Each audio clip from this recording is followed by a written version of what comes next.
Everything in the universe is moving, and most things are spinning.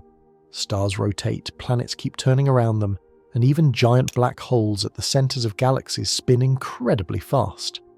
Nothing out there ever really stays still. But why does everything spin?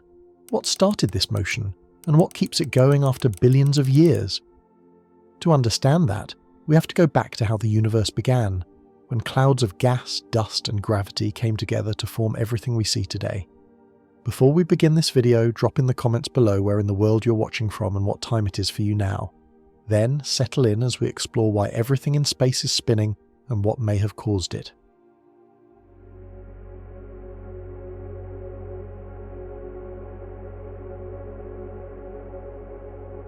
From the smallest particle to the largest galaxy, the universe seems to be in constant motion. Nothing in existence is ever truly still. Every object, every speck of dust, every cluster of stars, and even the vast stretches of gas that drift through space are always moving, always turning, always spinning. This endless motion, seen everywhere from the atomic world to the cosmic scale, gives the universe a kind of rhythm, a quiet, steady dance that has continued since the beginning of time. The story of this great cosmic dance begins with one simple truth: motion is a part of everything. It is not something that happens by accident or choice. It is built into the very structure of the universe. Even the tiniest pieces of matter, those too small for the human eye or even a microscope to see, are always in motion. Inside every atom, tiny particles whirl around with incredible speed. The electrons spin around the nucleus, and even the protons and neutrons within that nucleus spin too. At such a small scale, it becomes difficult to imagine what stillness could even mean, because everything is in a state of restless movement. Atoms, the building blocks of all matter, are perfect examples of how spinning motion exists at every level. Each atom is like a miniature solar system, with electrons orbiting around a dense center, just as planets move around the sun. Of course, the comparison is not exact. Electrons do not follow neat circular paths like planets do, but the idea of motion remains the same. They move because the laws of physics demand it. If an electron were ever to stop moving, the atom itself would no longer be stable. Everything around us, the air we breathe, the ground beneath our feet, and even our own bodies, is made of countless spinning particles that never stop. Zooming out from the microscopic world to our own solar system, the same kind of motion continues. The Earth spins on its axis once every 24 hours, creating the cycle of day and night. It also travels around the Sun once every 365 days, completing a yearly journey through space.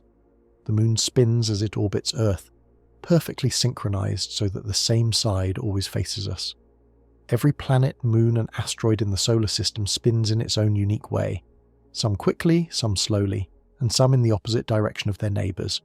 Jupiter, for example, spins so fast that its day lasts less than 10 hours, while Venus spins so slowly that one full rotation takes more than 243 Earth days.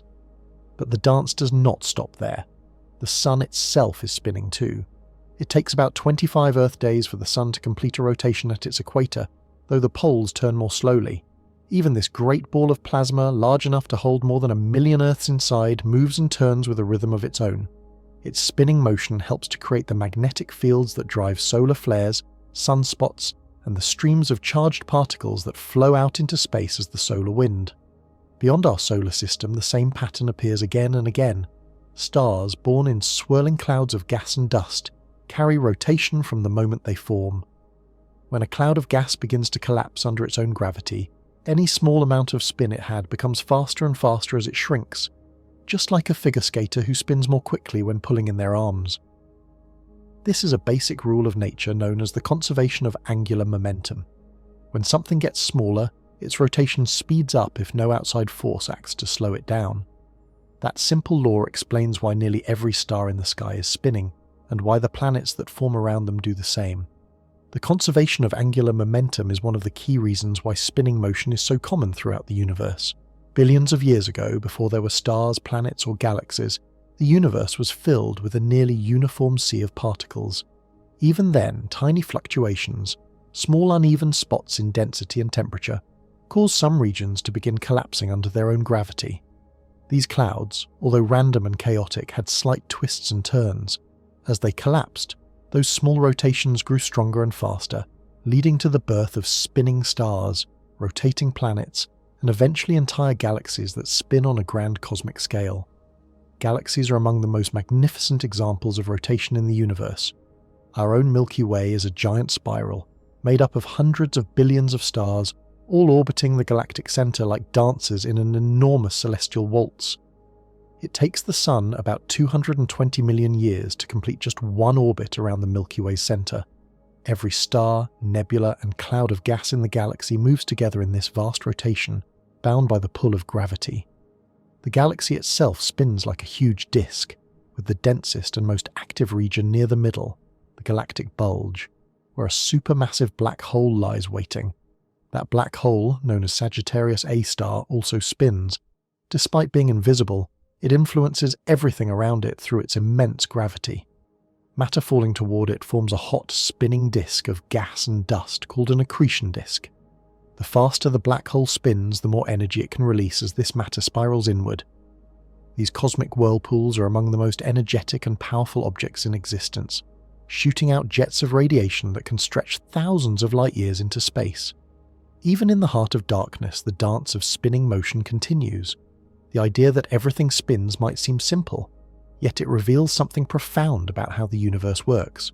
From the moment of its birth, during what scientists call the Big Bang nearly 14 billion years ago, the universe has been expanding and moving. But it wasn't just expanding, it was also stirring, twisting, and turning in countless ways. Tiny differences in density in the early universe set the stage for motion and rotation. Over time, these small motions became the great spinning systems we see today. Every galaxy, every star, and every planet carries a bit of that original motion from the universe's earliest moments. Even objects that seem motionless are part of this vast choreography. A rock sitting quietly on the ground, for example, is still moving through space because the Earth itself is spinning and orbiting the Sun. The Sun is moving through the Milky Way, and the Milky Way is travelling through space as part of a cluster of galaxies. Everything is moving together, layer upon layer, in a dance so vast and complex that it is almost impossible to comprehend. The constant motion of the universe can also be seen in smaller everyday examples. Storms on planets like Jupiter and Saturn spin for years or even centuries, creating massive systems of swirling winds. The Great Red Spot on Jupiter has been turning for at least 300 years, and possibly much longer. On Earth, hurricanes, tornadoes, and whirlpools form as nature's way of balancing motion and energy. Even the movement of water down a drain, or the spiral shape of a seashell, reflects the same pattern that appears in galaxies and atoms alike. It is as if nature prefers circular, rotating forms, shapes that can endure and distribute energy smoothly.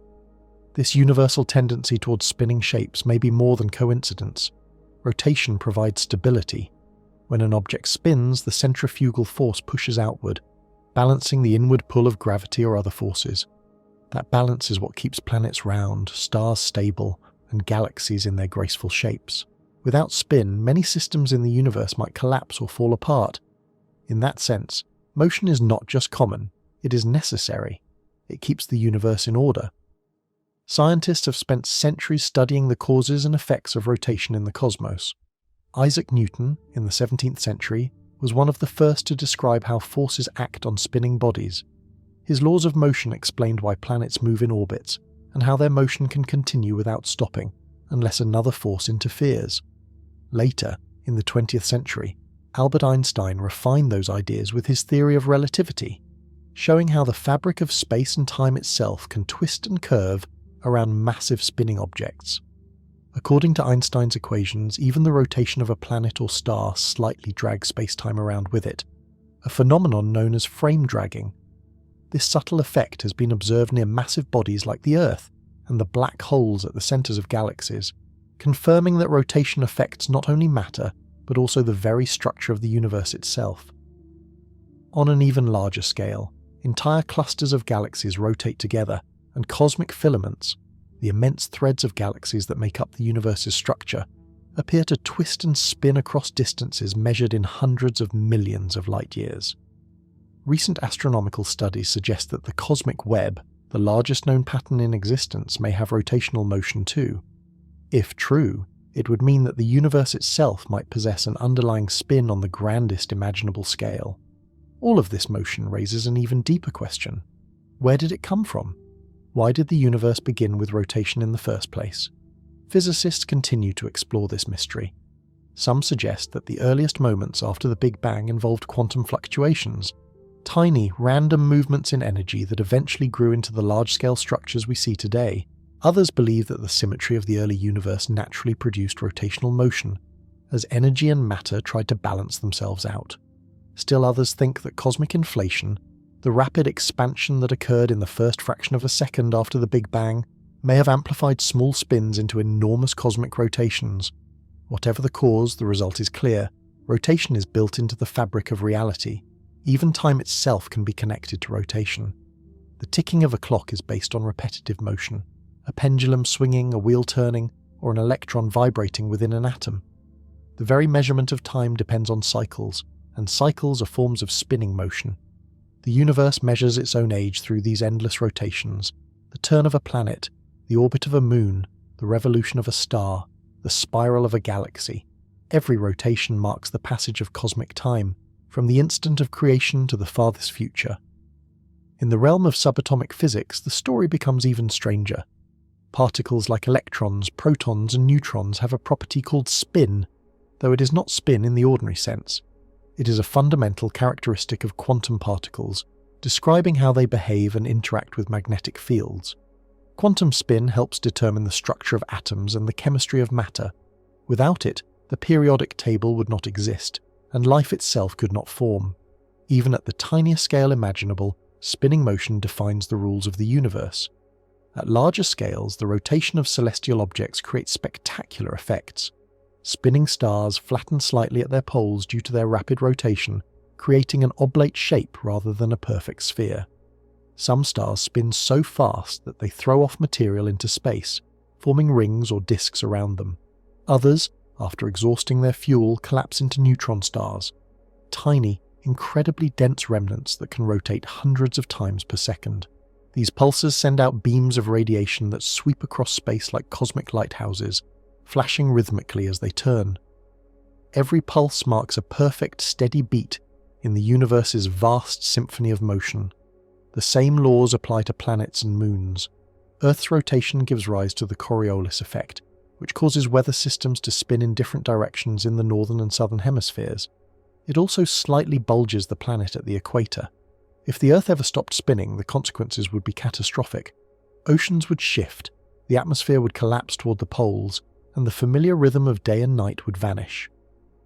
The spinning of the planet is what makes life as we know it possible, creating cycles of light, temperature, and movement that sustain ecosystems across the world. Even the quiet, empty stretches of interstellar space are filled with motion. Clouds of gas rotate slowly as they drift, forming the seeds of future stars. Comets spin as they travel around the sun, their icy surfaces heating unevenly and creating jets of gas that push them into tumbling rotations. Asteroids roll and wobble as they fly through the solar system, their uneven shapes causing them to spin chaotically. Everywhere astronomers look, they find rotation, not as an exception, but as the rule. The more scientists study motion in the universe, the clearer it becomes that spin is not just a physical property, but also a story of balance and transformation. Rotation allows systems to conserve energy and maintain stability. When something spins, it distributes energy evenly, preventing collapse and disorder. In this way, spinning motion represents a form of harmony. It keeps the universe dynamic, structured, and alive with movement. This dance of motion extends to every level of existence. The blood in human veins circulates in patterns of flow and spin. The air moves in whirls and eddies, and even the patterns of galaxies resemble the spirals found in hurricanes and seashells. These similarities are not mere coincidences. They reveal that the same physical principles guide the behavior of matter on every scale. From the curve of a wave to the arms of a spiral galaxy, the same rules of rotation are at work. Over billions of years, the universe's spinning motion has shaped everything that exists. It determines the paths of planets, the structure of galaxies, and the birth and death of stars. It influences magnetic fields, energy flows, and even the possibility of life. Each rotation, no matter how small or large, connects to others in a vast network of motion that stretches across the cosmos. The result is a universe that never rests, a universe that turns endlessly, following the rhythm it began with long ago. The sense of movement that fills space is not random chaos, but something deeply ordered. Every orbit, every spin, every swirl of gas or particle follows precise laws that tie them together in an intricate system. Scientists describe these laws using mathematics, but behind the numbers lies a simple truth. Motion is the language of the cosmos. Through it, the universe expresses itself. From the turning of an electron to the spiral of a galaxy 100,000 light-years wide, everything follows the same hidden rhythm. Even as galaxies drift apart through the ongoing expansion of space, their inner parts continue to spin, maintaining their structure through balance and gravity. New stars form from rotating clouds, new planets inherit their spin from the disks of dust around young suns, and the cycle repeats endlessly. The cosmic dance goes on, generation after generation, without pause or end. The story of spinning motion is, in a way, the story of existence itself. From the first fraction of a second after creation to the present day, rotation has guided the universe's evolution. Every atom, every planet, every galaxy carries the memory of that motion. It is what binds the smallest particle to the largest structure, weaving together the fabric of reality in a continuous, graceful spin. Across all scales, motion connects everything that has ever been or ever will be. The turning of atoms forms the matter that builds worlds. The spinning of planets creates the conditions for life. The rotation of galaxies gives shape to the cosmos. From one level to the next, each motion reflects the one above and below, creating an unbroken chain of spinning energy that fills all of existence. In this endless dance, time itself becomes a partner. Every spin, every rotation marks its passing. The universe keeps turning, from the heart of the atom to the edge of the observable cosmos, carrying forward the same rhythm that began in the dawn of creation.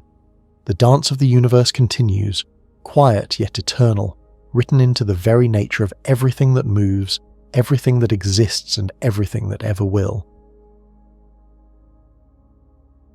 Everywhere in the universe there is movement. Nothing in space is completely still. From the smallest fragments of cosmic dust to the largest galaxies that stretch across millions of light years, everything is in motion.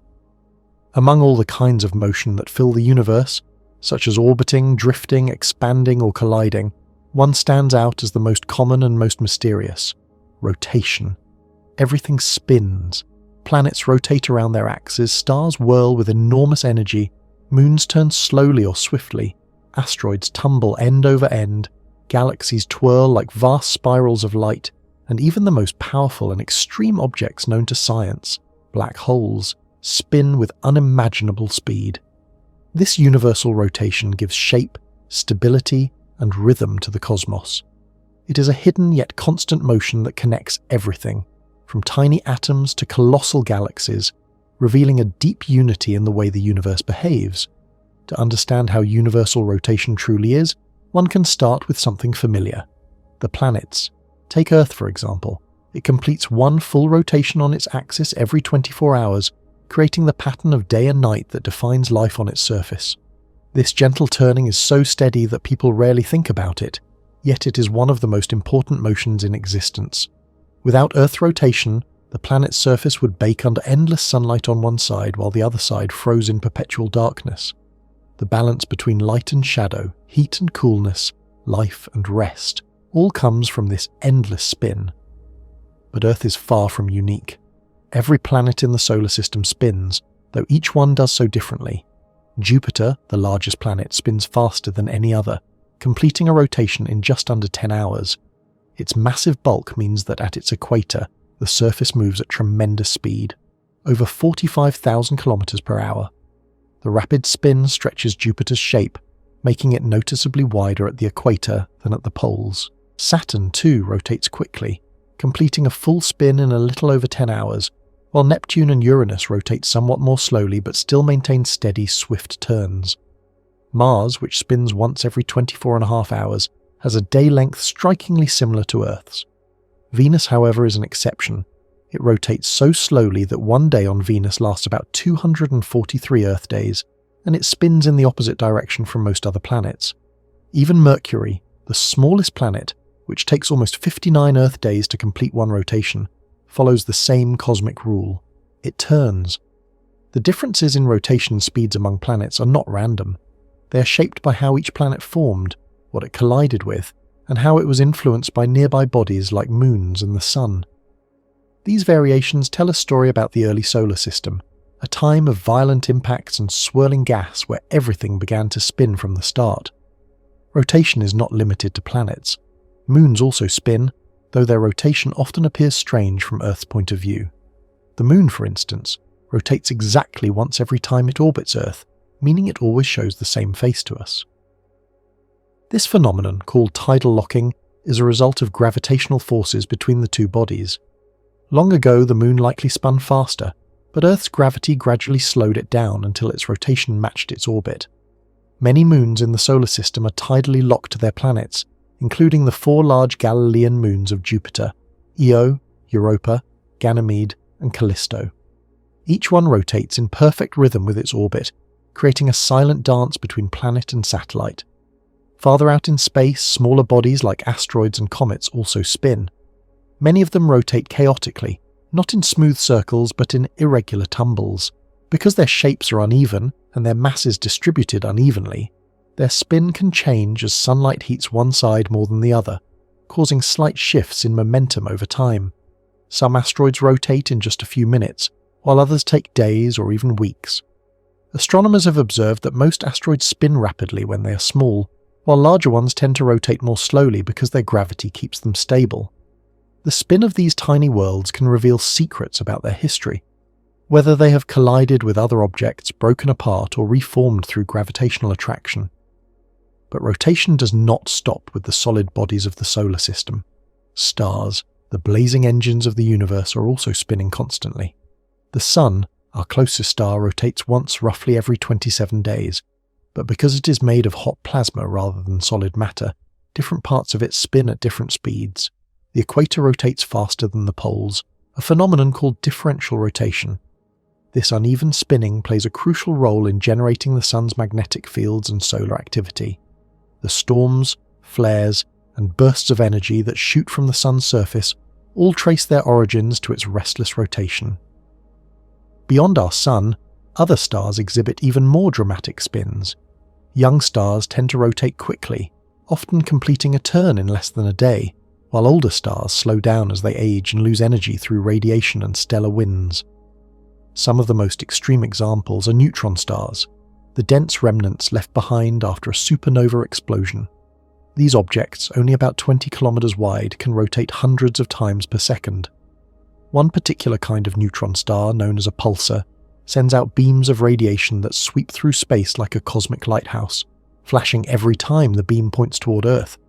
These pulses are so regular that they rival the precision of atomic clocks. Stars, too, pass on their rotation to the structures they create.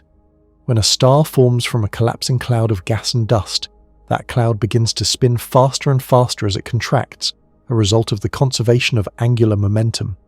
This principle, familiar from a spinning ice skater who twirls faster when pulling in their arms, applies universally. As the cloud collapses, it flattens into a disk, a swirling region of gas where planets are born. Thus, the rotation of the original gas cloud determines not only the spin of the star, but also the orbits and rotations of all the planets that will one day circle it. In this way, rotation acts as a kind of inheritance in the cosmos. Every spinning object owes its motion to the rotation of something that came before. The planets inherited their spins from the whirling disk of the early solar system, which itself inherited motion from the rotation of the larger molecular cloud that formed the Sun. That cloud inherited its motion from the turbulent rotation of the galaxy that contained it. The pattern repeats endlessly, linking the spin of a planet like Earth to the vast rotation of the Milky Way galaxy. Galaxies themselves are enormous structures of rotation. The Milky Way, our home galaxy, is a giant spiral that completes one full rotation roughly every 200 million years. Its arms stretch across about 100,000 light-years, containing hundreds of billions of stars, all orbiting the galactic center. Every star, including the Sun, moves in this vast circular motion, taking part in the galaxy's slow, majestic spin. Yet the speeds involved are astonishing. The Sun travels at about 220 kilometers per second around the center of the Milky Way, meaning it covers about 800,000 kilometers every hour. Despite these incredible speeds, the scale of the galaxy is so enormous that it takes the Sun more than 200 million years to make just one full orbit. Other galaxies also rotate, though their forms can differ greatly. Spiral galaxies like the Milky Way and the Andromeda Galaxy spin gracefully with their arms winding outward in giant curves. Elliptical galaxies rotate more slowly, with stars moving in many directions within their rounded shapes. Irregular galaxies, often the result of collisions or gravitational interactions, may spin unevenly or even appear chaotic. The rotation of a galaxy depends on its mass, shape, and history of interactions with other galaxies. Astronomers have discovered that the way galaxies rotate provides clues about something invisible, dark matter. When scientists measured how fast stars move around the centers of galaxies, they found that the outer stars orbit much faster than expected based on the visible matter alone. The only explanation is that an unseen form of mass, dark matter, surrounds galaxies and affects their spin. Without this mysterious substance, galaxies would not be able to hold together. Thus, even the hidden forces of the universe reveal themselves through the pattern of rotation. On an even larger scale, clusters of galaxies also show evidence of slow collective rotation. These clusters, containing hundreds or even thousands of galaxies bound together by gravity, may twist gently through space over billions of years. Though this motion is faint and difficult to measure, it shows that the tendency to rotate persists across every level of cosmic structure. And then there are the black holes, the most extreme spinners in existence. A black hole forms when a massive star collapses under its own gravity at the end of its life. If the original star was rotating, its angular momentum cannot simply vanish. Instead, it becomes concentrated in the newly formed black hole. The result is an object so compact and so dense that even light cannot escape, yet it spins at tremendous speeds. Some black holes are thought to rotate nearly as fast as the speed of light at their event horizons, the boundary beyond which nothing can return. The spin of a black hole has profound effects on its surroundings. It can twist the fabric of space and time itself, dragging nearby matter into swirling disks of superheated gas known as accretion disks. These disks glow brightly in X-rays and radio waves, allowing astronomers to detect black holes even though the holes themselves are invisible. In some cases, spinning black holes launch powerful jets of energy that shoot out for thousands of light years, shaping entire galaxies. The rotation of a black hole, once set in motion by the collapse of a star, can influence structures on a galactic scale. At every level of existence, from the tiniest grain of cosmic dust to the largest cosmic structures, rotation appears again and again. Even within the smallest building blocks of matter, such as atoms, there is a form of rotation. Electrons move around the atomic nucleus in a way that can be described as a kind of spin, though it is not rotation in the everyday sense, but a quantum property that gives particles their magnetic and energetic characteristics. This microscopic form of spin follows the same principles that shape the cosmos, showing that rotation is not just a physical movement, it is a fundamental feature of the universe's design. But what causes everything to spin in the first place? The answer lies in the earliest moments of cosmic history. When the universe began about 13,800 million years ago, it was filled with hot, expanding energy and matter. Even in that early chaos, small fluctuations and uneven distributions of matter created tiny differences in motion. As clouds of gas and dust began to clump together under gravity, these small movements turned into larger rotations. Conservation of angular momentum ensured that as regions of matter collapsed, their spin increased. Once rotation begins, it tends to persist unless an external force stops it, and in the emptiness of space, there is little friction to slow things down. This is why rotation is so common. It is natural, inevitable, and nearly eternal. A planet can spin for billions of years without stopping because there is almost nothing to resist its motion. The same applies to stars, galaxies, and even black holes. Their spins may change slowly over time due to interactions with other bodies or the loss of energy, but the overall pattern of rotation remains. Rotation is also what gives structure to space.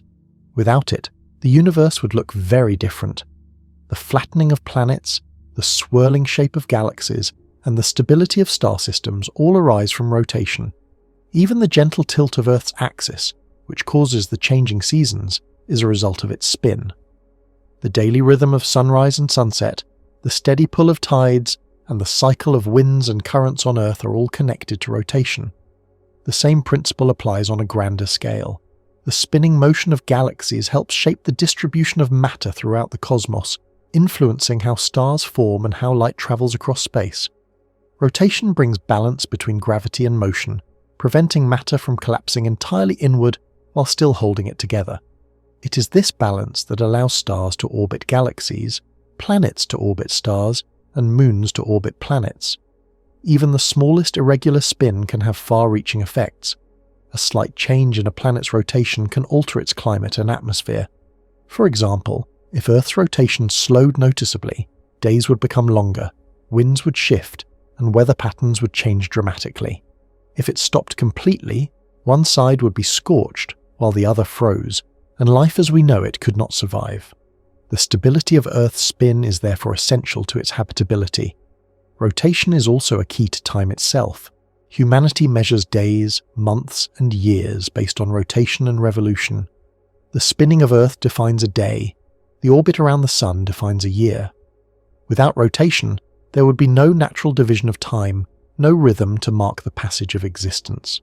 Every sunrise, every sunset, every ticking second of the clock is tied to the steady, silent spin of the planet beneath our feet. In the larger picture, rotation reveals the universe's remarkable unity. The same laws of motion that cause a child's toy top to spin apply equally to the grandest galaxies. Whether it is an electron spinning within an atom or a supermassive black hole spinning at the heart of a galaxy, the same physical principles govern their behavior. This connection across scales, microscopic and cosmic, shows that rotation is not just common, it is woven into the very fabric of reality. When astronomers observe distant stars or galaxies, they often measure rotation to learn about an object's mass, age, and composition. The way light shifts as it moves toward or away from us, the Doppler effect, can reveal how fast a star spins or how quickly a galaxy turns.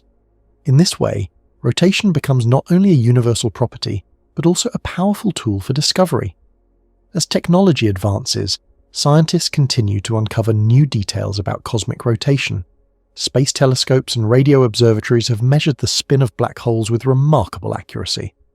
Computer simulations show how galaxies form, collide, and merge while preserving their rotational energy. Even the cosmic microwave background, the faint afterglow of the Big Bang, shows subtle patterns that suggest the early universe itself may have possessed a gentle primordial rotation. Every discovery deepens the mystery. Why does the universe favor spinning motion so strongly? Why did it begin with these swirling patterns instead of stillness? Some physicists suggest that rotation might be a fundamental property of spacetime itself, something that existed from the very beginning. Others believe it is simply a natural outcome of the laws of motion, an unavoidable result of the universe's formation. Whatever the reason, rotation seems to be as eternal as the cosmos itself. In the vast silence of space, rotation is the language of motion. It gives rise to order and beauty, from the graceful turning of planets to the dazzling spiral arms of galaxies. It shapes the birth and death of stars, the movement of worlds, and the flow of time. The universe is not a static picture, but a ceaseless ballet of spinning bodies, each one part of a grand and endless motion that began long before humanity existed and will continue long after. Through this endless rotation, the cosmos expresses its vitality, a quiet, persistent turning that fills the emptiness with motion and meaning. In the vast and endless universe, motion is everywhere. Nothing is ever truly still, not even the smallest grain of dust floating in space. Everything moves, turns, drifts, or circles in some way. When people talk about the way objects move in space, they often use the word spinning. It is a simple word that sounds easy to understand, yet in science it has a more specific and fascinating meaning. The word spinning is often used to describe two very different kinds of motion, rotation and revolution. Both are forms of movement that involve turning, but they are not the same thing. Understanding the difference between them helps explain how planets move around stars, how moons travel around planets, and even how galaxies form and change across billions of years. Rotation is what happens when an object spins around an imaginary line running through it, known as its axis. Revolution, on the other hand, is what happens when an object moves around another object. The Earth does both. It spins on its axis, which gives us day and night, and it revolves around the Sun, which gives us the changing seasons. Both of these motions are essential parts of how our world works. Without rotation, there would be no sunrise or sunset, and without revolution, the planet's environment would never change through the year. To truly understand what spinning means, it helps to picture rotation first. Rotation is movement that happens in place, like a top twirling on the floor or a wheel turning on its axle. The object stays in one spot, but different parts of it move around the center. Every planet in our solar system rotates, though they all do so at different speeds. The Earth takes about 24 hours to complete one full spin on its axis. Jupiter spins much faster. It completes one rotation in less than 10 hours, while Venus takes more than 200 Earth days to finish one turn. This spinning movement defines how long a day lasts on each planet. Revolution, by contrast, is movement through space around another object. The Earth's revolution around the Sun takes about 365 days, which we call a year. The Moon's revolution around Earth takes about 27 days, which is why we see different phases of the Moon over that period. The difference between rotation and revolution may sound simple, but it shapes almost everything about how the universe behaves. The word axis is key to understanding rotation. An axis is an invisible line that runs through an object from one end to another. For the Earth, the axis runs from the North Pole to the South Pole. As the Earth spins, it rotates around this line. But the axis is not perfectly straight. It is tilted about 23.5 degrees from vertical. That tilt is the reason we have different seasons. When one part of Earth is tilted toward the Sun, it gets more sunlight and warmth. That's summer. When it tilts away, it gets less sunlight. That's winter. Without that tilt, there would be no seasons, and every day of the year would feel almost the same. It's easy to think of rotation and revolution as two separate motions, but they happen together all the time. While the Earth spins on its axis, it is also travelling around the Sun. This means that at any given moment, our planet is both rotating and revolving. And not just Earth, every planet, moon, and even asteroid does the same in its own way. The Moon spins on its axis as it orbits Earth, though it does so in such a synchronized way that it always shows the same face to us. This effect is known as tidal locking, and it happens because the Moon's rotation period matches its revolution period. It takes the same amount of time to spin once as it does to travel once around Earth. When scientists talk about the way things spin or move in space, they often use mathematical descriptions. They measure how fast something rotates, known as its angular velocity, and how long it takes to complete a full turn. These values help describe not just how quickly something moves, but also how that movement affects its environment. For instance, the Earth's rotation creates what we call the Coriolis effect, which causes winds and ocean currents to curve rather than move in straight lines. This effect influences weather patterns, hurricanes, and even flight paths. Rotation can also shape the very form of an object. Because of its spin, the Earth is not a perfect sphere. It bulges slightly at the equator and flattens a little at the poles. The faster a planet spins, the more noticeable this shape becomes. Jupiter, for example, spins so quickly that it bulges dramatically around its equator. This effect is caused by centrifugal force, which pushes material outward from the center as an object spins. That same force is what you feel when you spin around quickly and your arms try to fly outward. It's not a real force in the traditional sense, but rather a result of your body's tendency to move in a straight line even while being pulled in a circle. Revolution too has its own fascinating details. When an object moves around another body, its path is called an orbit. Most orbits are not perfect circles. They are ellipses, stretched out ovals. The Earth's orbit around the Sun is slightly elliptical, meaning that sometimes the Earth is a little closer to the Sun, and sometimes a little farther away. This difference doesn't cause the seasons, but it does affect the amount of solar energy we receive. The shape of an orbit is influenced by the balance between two forces, the gravitational pull of the larger body and the motion of the smaller one trying to move away in a straight line. Gravity is the invisible glue that keeps revolutions in motion. It's what keeps the planets circling the Sun instead of drifting away into space. Isaac Newton described this centuries ago, showing that the same force that makes an apple fall to the ground also keeps the Moon in orbit around the Earth. Every object with mass exerts gravity, no matter how small. The larger and heavier the object, the stronger its pull. That's why the Sun, being far more massive than the planets, holds them in orbit. But there's an interesting relationship between rotation and revolution that goes beyond simple movement. Often, one affects the other. For example, the gravitational pull of the Moon on Earth causes the tides to rise and fall. Over time, this interaction has gradually slowed Earth's rotation and pushed the Moon farther away. Billions of years ago, a day on Earth was much shorter, perhaps only 6 hours long. Because of the same gravitational interaction, the Moon's rotation became locked to its orbit, which is why we always see the same side.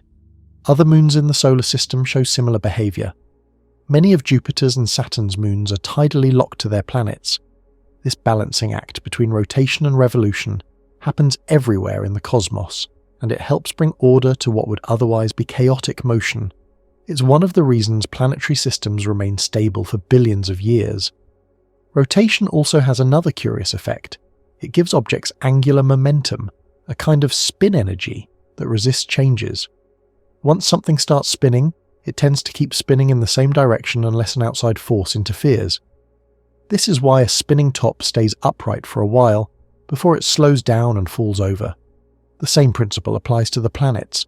The Earth's rotation continues smoothly because there's almost nothing in space to slow it down. There's no air resistance, no friction, just the endless vacuum. So the Earth has kept spinning steadily since it first formed around 4.5 billion years ago. When scientists study how the planets formed, they believe that rotation and revolution were part of the same process. Long ago, before the solar system existed as it does today, there was a huge cloud of gas and dust swirling around in space. This cloud slowly began to collapse under its own gravity. As it shrank, it spun faster, much like a skater pulling in their arms to spin more quickly. This is known as the conservation of angular momentum. That spinning cloud eventually flattened into a disk, and from that disk the Sun formed in the center, while the planets grew from the material surrounding it. Because everything came from the same rotating cloud, all the planets orbit the Sun in the same direction, and most of them also spin in that same direction. However, not all planets behave exactly alike. Venus, for example, spins backward compared to most of the others. Uranus spins on its side, almost like a ball rolling around the Sun rather than spinning upright. These strange rotations are likely the result of massive collisions that happened long ago. A large asteroid or protoplanet might have struck Venus and reversed its spin, while Uranus may have been knocked over by a giant impact early in its history. Rotation can also affect an object's magnetic field. The Earth's magnetic field, which protects us from harmful solar radiation, is generated by the spinning movement of molten metal deep within the planet's core. Without that rotation, the magnetic field would weaken or disappear, and life on Earth would be much more vulnerable to the Sun's powerful radiation. Other planets, like Jupiter, have even stronger magnetic fields because of their faster spins and larger metallic cores. This shows that spinning is not just a visible motion. It can shape the invisible forces around a planet too. Even the Sun itself rotates. It spins around its axis once every 25 days at the equator, though it rotates more slowly at the poles. This uneven rotation creates powerful magnetic forces that can twist and tangle, leading to solar flares and sunspots. The Sun's rotation also influences the flow of solar wind, the stream of charged particles that flows out across the solar system and affects planetary atmospheres. When we look farther into the universe, we find that spinning is not just a planetary habit, it is everywhere. Stars rotate, galaxies spin, and even black holes, the most mysterious objects of all, twist space itself as they spin. In a sense, spinning is part of the universe's language. From the smallest atoms to the largest clusters of galaxies, everything turns in some way. At the atomic level, particles have a kind of spin too, though it's not the same as the spinning of a ball or a planet. In quantum physics, spin refers to a fundamental property of particles, something that defines how they behave. It's a kind of intrinsic rotation that gives rise to magnetic properties and helps determine how particles interact with each other. Even though atoms don't spin like planets, the fact that scientists use the same word shows how deeply rotation is built into our understanding of motion. The relationship between rotation and revolution also defines how we measure time. The length of a day comes from one full rotation of the Earth, and the length of a year comes from one full revolution around the Sun. These cycles have guided human life for thousands of years, shaping calendars, farming seasons, and even religious rituals. The ancient people who watched the skies noticed the regular motion of the sun, moon, and stars long before they understood what caused it. The idea that the heavens moved in circles was one of the first truths discovered by early astronomers. As knowledge grew, scientists like Copernicus, Galileo, and Kepler began to explain these motions in mathematical terms. Kepler's laws described how planets move in elliptical orbits, and Newton's laws explained how gravity keeps them there. Later, Einstein's theory of relativity refined our understanding further, showing that gravity is not just a force, but a bending of space and time itself. Yet through all these discoveries, the idea of spinning and orbiting remained at the heart of how we understand the universe. Every planet's rotation and revolution tell a story about its past. Mercury spins slowly and has a strange resonance with its orbit. It rotates 3 times for every 2 revolutions around the Sun. Venus spins backward, perhaps because of a colossal impact. Mars spins at almost the same rate as Earth, giving it similar day and night cycles. Jupiter spins so fast that its day lasts less than half of Earth's.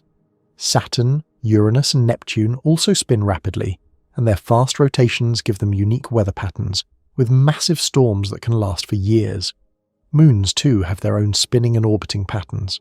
Some, like our moon, are tidally locked, always showing the same side to their planet. Others, like some of Jupiter's moons, spin more freely and experience intense gravitational tugging that creates internal heat and drives volcanic activity. One of Jupiter's moons, Io, is the most volcanically active body in the solar system, and that's partly because of the way it moves. Its rotation and revolution cause its interior to stretch and flex, creating friction and heat. Even asteroids and comets spin as they travel through space. Some rotate slowly, taking days to complete a turn, while others spin rapidly in just a few hours. Their rotation can change over time due to sunlight heating their surfaces unevenly, an effect called the Yorp effect. This tiny push from sunlight can gradually speed up or slow down their spin, showing how even the faintest forces can influence the motion of celestial objects. In the grand scale of the cosmos, galaxies themselves are enormous systems of rotation and revolution. A galaxy is made up of billions of stars, all orbiting around a common centre of mass. Our Milky Way galaxy spins too, completing one full rotation roughly every 230 million years. That means since the Earth formed, it has travelled around the galaxy more than 20 times. The Sun, along with all its planets, is carried along in this massive rotation, moving at hundreds of kilometers per second. Yet despite this incredible speed, we don't feel any of it because everything around us is moving together in the same flow. Even black holes, those mysterious regions of space where gravity is so strong that nothing can escape, are known to spin. When a star collapses to form a black hole, the rotation it had before becomes concentrated in a much smaller space, causing it to spin at astonishing speeds. A spinning black hole can actually drag space and time around with it, an effect called frame dragging. This shows that rotation can have effects far beyond what we experience on Earth. It can twist the very fabric of reality. Rotation and revolution, then, are not just physical motions. They are the heartbeat of the universe. They govern how stars live and die, how planets form, and how galaxies evolve. They are part of the cosmic pattern that connects everything from the smallest atom to the largest supercluster of galaxies. Without these motions, the universe would be static and lifeless. When we talk about spinning, we're really describing this universal tendency toward movement, balance, and rhythm. Rotation gives shape to individual objects, while revolution connects them into systems. Together, they create the harmony we see in the cosmos. The steady rising of the sun, the changing of the seasons, the dance of moons around their planets, and the majestic turn of galaxies across the dark sea of space. From the turning of the Earth beneath our feet to the faraway whirl of galaxies millions of light years away, spinning is the quiet, endless motion that keeps the universe alive and ever-changing. Every star, every world, and even every particle plays its part in this vast cosmic turning, a dance of motion that began billions of years ago and continues silently and beautifully through all eternity. In the beginning, there was no space, no time, and no movement. Everything that would one day become the vast and beautiful universe we see today was compressed into something smaller than a grain of sand, yet unimaginably dense and filled with energy. Then, about 13,800,000,000 years ago, something extraordinary happened. The event we now call the Big Bang. It was not an explosion in space, because space itself did not yet exist. Instead, it was the sudden expansion of space and time from an unimaginably tiny and hot state. Within an instant, everything, all matter, energy, and the very fabric of space, began to grow and spread outward in all directions. This incredible moment was the beginning of motion. From that single instant, everything that exists started to move. The universe did not expand into something, rather space itself stretched, carrying everything with it. But in those first moments, there was no organized spinning, no graceful turning of planets or stars, no galaxies swirling like cosmic whirlpools. There was only chaotic movement, random, directionless, and violent. The energy released in the Big Bang filled the newborn universe with light and heat, forming a stormy sea of particles rushing in every direction. As the universe continued to expand, it began to cool. Within the first second, the temperature dropped enough for particles like protons and neutrons to form. In just a few minutes, the first simple atomic nuclei appeared, mostly hydrogen and helium. The universe, though still fiery and dense, was beginning to take shape. Yet there were no stars, no planets, and no galaxies. For hundreds of thousands of years, it was only a thick fog of energy and matter. Everything moved, but nothing spun in any organized way. The seeds of spin were already there, hidden in the smallest irregularities of this early universe. Even in the earliest moments, the expansion of the universe was not perfectly even. Some regions were slightly denser than others, perhaps by just 1 part in 100,000. These tiny differences were caused by quantum fluctuations, small random variations that occurred on microscopic scales during the universe's first fractions of a second. As space expanded, these minuscule differences were stretched to cosmic size, creating tiny patches of slightly greater or lesser density throughout the young universe. These uneven patches became the birthplaces of motion. The denser regions had slightly more gravity, pulling in more matter from their surroundings. As matter flowed inward, it never did so in a perfectly straight line. Slight differences in the flow of material, perhaps caused by the tiniest irregularities or random motions, created small twists and swirls. Gravity then began to amplify these motions. What started as gentle, random currents slowly grew into organized spinning movements. In this way, the first faint beginnings of rotation were born from chaos. In the vast cosmic sea, huge clouds of gas and dark matter began to form. These clouds were enormous, stretching across many light years, and they slowly drew together under the pull of their own gravity. As they contracted, the law of physics known as the conservation of angular momentum took over. It is the same principle that makes an ice skater spin faster when they pull in their arms. When a large cloud of gas collapses, any small rotation it has becomes stronger as it gets smaller. So, as the first cosmic clouds shrank, they began to spin faster and faster. These swirling clouds were the cradles of the first stars. About 200 million years after the Big Bang, the first great clouds of hydrogen and helium became dense enough for gravity to ignite nuclear fusion in their cores. The first stars were born, shining their light into the dark universe. Each of these stars carried within it the spin that had come from its parent cloud. The same process continued across the universe. Huge clouds collapsing, spinning faster and forming stars, clusters, and eventually galaxies. But how did those first clouds start to swirl in the first place? It is one of the most fascinating questions in cosmology. The answer lies deep in the earliest times when the universe was still a glowing fog of particles and radiation. During that time, photons, the particles of light, were constantly colliding with electrons and protons, pushing them around. This constant scattering created tiny ripples and waves in the plasma of the early universe. Some regions were pushed slightly more than others, creating differences in density and velocity. These differences caused regions of the universe to develop tiny rotational movements, what scientists call vorticity. Though extremely small, these first rotations were the seeds of all future spinning motion. As the universe continued to cool, it reached a time called recombination, about 380,000 years after the Big Bang. At that moment, the temperature had dropped enough for electrons to combine with protons and form neutral atoms. The fog of plasma cleared, and light was finally able to travel freely through space.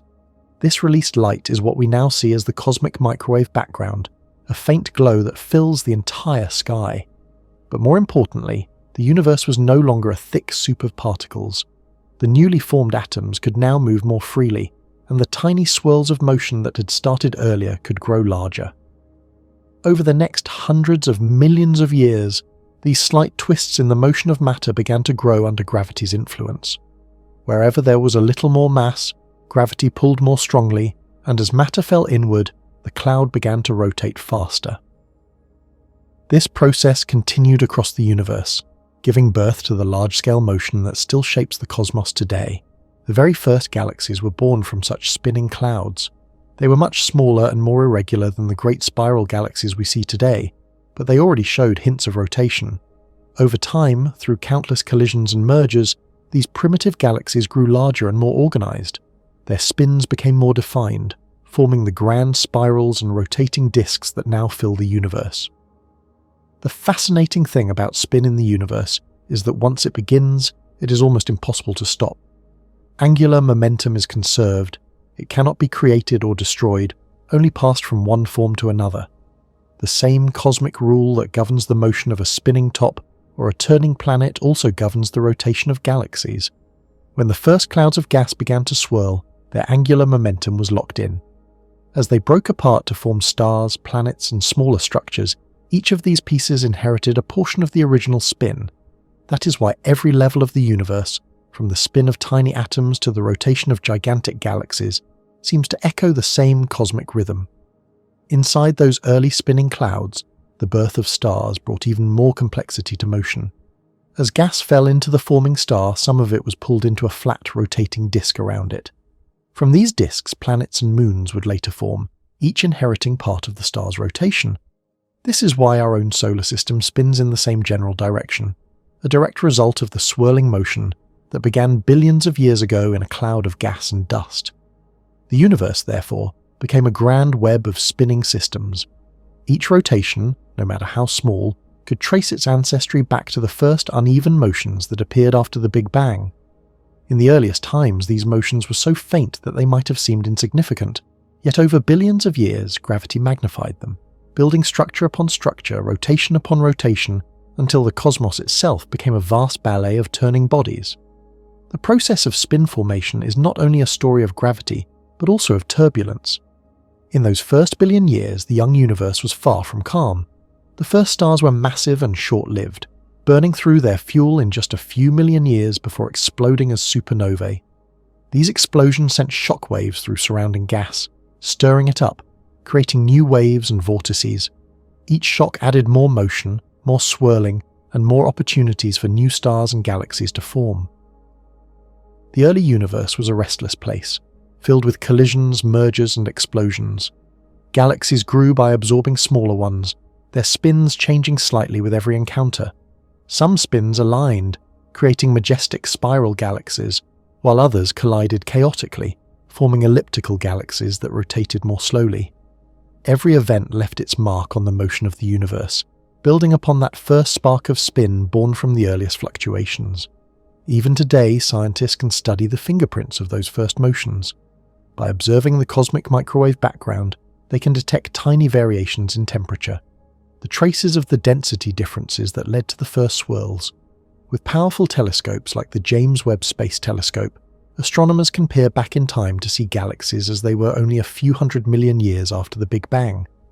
Many of these ancient galaxies show evidence of rotation, proving that the universe began to spin very early in its history. The beauty of this cosmic story is that it connects everything through motion. The Earth turns on its axis because billions of years ago, a cloud of gas began to spin as it collapsed to form the Sun and its planets. That cloud spun because it was part of a larger galactic swirl, which in turn was shaped by the grand rotation of the Milky Way. And the Milky Way itself rotates because of the way matter moved and clumped together in the early universe. Every turn, every orbit, and every rotation in the cosmos can be traced back to that first ancient motion that began after the Big Bang. Spin did not arise from nowhere. It was born from the imperfections of the universe's beginning. If the Big Bang had been perfectly smooth, with matter and energy spread evenly everywhere, nothing would have ever rotated, There would be no galaxies, no stars, no planets, perhaps not even life. It is the tiny irregularities, those minute fluctuations that gave the universe its structure and motion. In the same way that a small tilt can set a wheel rolling, those slight uneven patches of energy set the cosmos spinning forever. To understand the origin of cosmic spin even more deeply, scientists study both theory and observation. In computer simulations, they can recreate the early universe, starting from a nearly uniform field of matter and allowing gravity to act over time. What they find is that small random motions, tiny asymmetries in the flow of matter, naturally lead to rotation as structures form. Gravity alone, acting on these small differences, can turn stillness into spin. Dark matter also plays a major role. Though invisible and mysterious, it makes up most of the universe's mass. It clumped together first, creating vast cosmic scaffolds, giant filaments and nodes, into which ordinary matter, like hydrogen and helium, fell. These dark matter structures provided the framework around which galaxies could form and spin. Without dark matter, the universe might never have developed the large-scale motions we see today. The swirling of matter also shaped the cosmic web, the enormous structure of the universe that stretches across billions of light years. This web is made up of long filaments of galaxies and clusters connected by gravity, all rotating slowly around their centers of mass. The same forces that caused the first gas clouds to spin also guided the flow of material along these filaments, creating a universe filled with rotating systems on every scale. Every turn of a galaxy, every spin of a star, every rotation of a planet, all of them are the natural consequences of that first chaotic motion. Even black holes, those mysterious objects born from collapsing stars, spin with tremendous speed. Some spin so fast that the edges of their event horizons move near the speed of light. The rotation of black holes is not random either. It is the ultimate inheritance of the angular momentum from the stars and galaxies that gave birth to them. In the earliest times, before even the first stars existed, the universe was a quiet ocean of hydrogen and helium. But that quiet was deceptive. Invisible forces were already shaping its destiny. Small flows of gas twisted around each other, pulled by gravity, nudged by radiation, and stirred by turbulence. Slowly, these motions aligned into greater currents. A few million years later, those invisible swirls would ignite as stars, shining their light for the first time. The process of spin creation continued as galaxies evolved. Over billions of years, as galaxies merged and collided, their spins were rearranged, redistributed, and strengthened. Some collisions caused galaxies to lose spin and become more spherical. Others caused them to gain spin and flatten into disks. Even now, long after the first galaxies were born, the universe continues this grand cycle of motion. Every new star that forms, every new planet that takes shape, inherits a tiny share of the spin that began in the earliest cosmic clouds. The story of spin is, in many ways, the story of creation itself. From the first breath of the universe's expansion to the birth of stars, planets, and galaxies, motion has been at the heart of everything. Without that first faint swirl, the universe might have remained a silent and formless cloud. But instead, those ancient twists turned into the rhythm of the cosmos, the endless spinning that defines all existence. As the universe aged, the scale of spin grew larger and more complex. In young galaxies, stars orbited chaotically, but as time passed, gravity and collisions brought order to the motion. Massive spiral galaxies like our Milky Way formed as matter settled into rotating disks. At the same time, smaller galaxies danced around them, often merging and adding their own spin to the mix. The result was a universe rich with movement, from the delicate spin of atoms to the vast rotations of galactic clusters. Even the tiny particles that make up matter, electrons, protons, and neutrons, possess a kind of spin. Though their spin is not the same as physical rotation, it still reflects a fundamental symmetry of nature. It seems that spinning, in one form or another, is built into the very foundation of reality. The same principle that makes galaxies rotate also governs the quantum spin of subatomic particles. Motion, it seems, is not just a property of the universe, it is its very nature. The more we look into the cosmos, the more we see that everything is connected by spin. The reason the Earth turns once every 24 hours, the reason the Moon orbits around it, the reason our solar system circles the center of the Milky Way, All of these motions are part of the same ancient story that began in the first moments after the Big Bang. The first clouds of gas that began to swirl billions of years ago set in motion a chain of events that continues to this day. The vastness of the universe is filled with this unending motion. From one side of the cosmos to the other, galaxies spin in all directions, yet all their rotations trace their roots back to the same cosmic birth. The faint irregularities that once existed in a hot, expanding universe gave rise to the beautiful, orderly motion we now observe. It is as if the entire universe is still turning from that first great expansion, each rotation a quiet echo of the Big Bang itself. The early universe may have looked simple, but within its simplicity lay the blueprint for everything, for structure, for matter, and for motion. From the smallest particles to the largest galaxies, everything that spins today carries within it the legacy of that first cosmic swirl that began more than 13 billion years ago. Motion, once a faint whisper in the newborn universe, became the defining language of the cosmos, and the story of how everything came to turn began with those first clouds of gas slowly starting to swirl in the endless night. In the vast emptiness of space, where there is no air, no friction, and no ground to push against, motion behaves in a very different way from what we experience on Earth.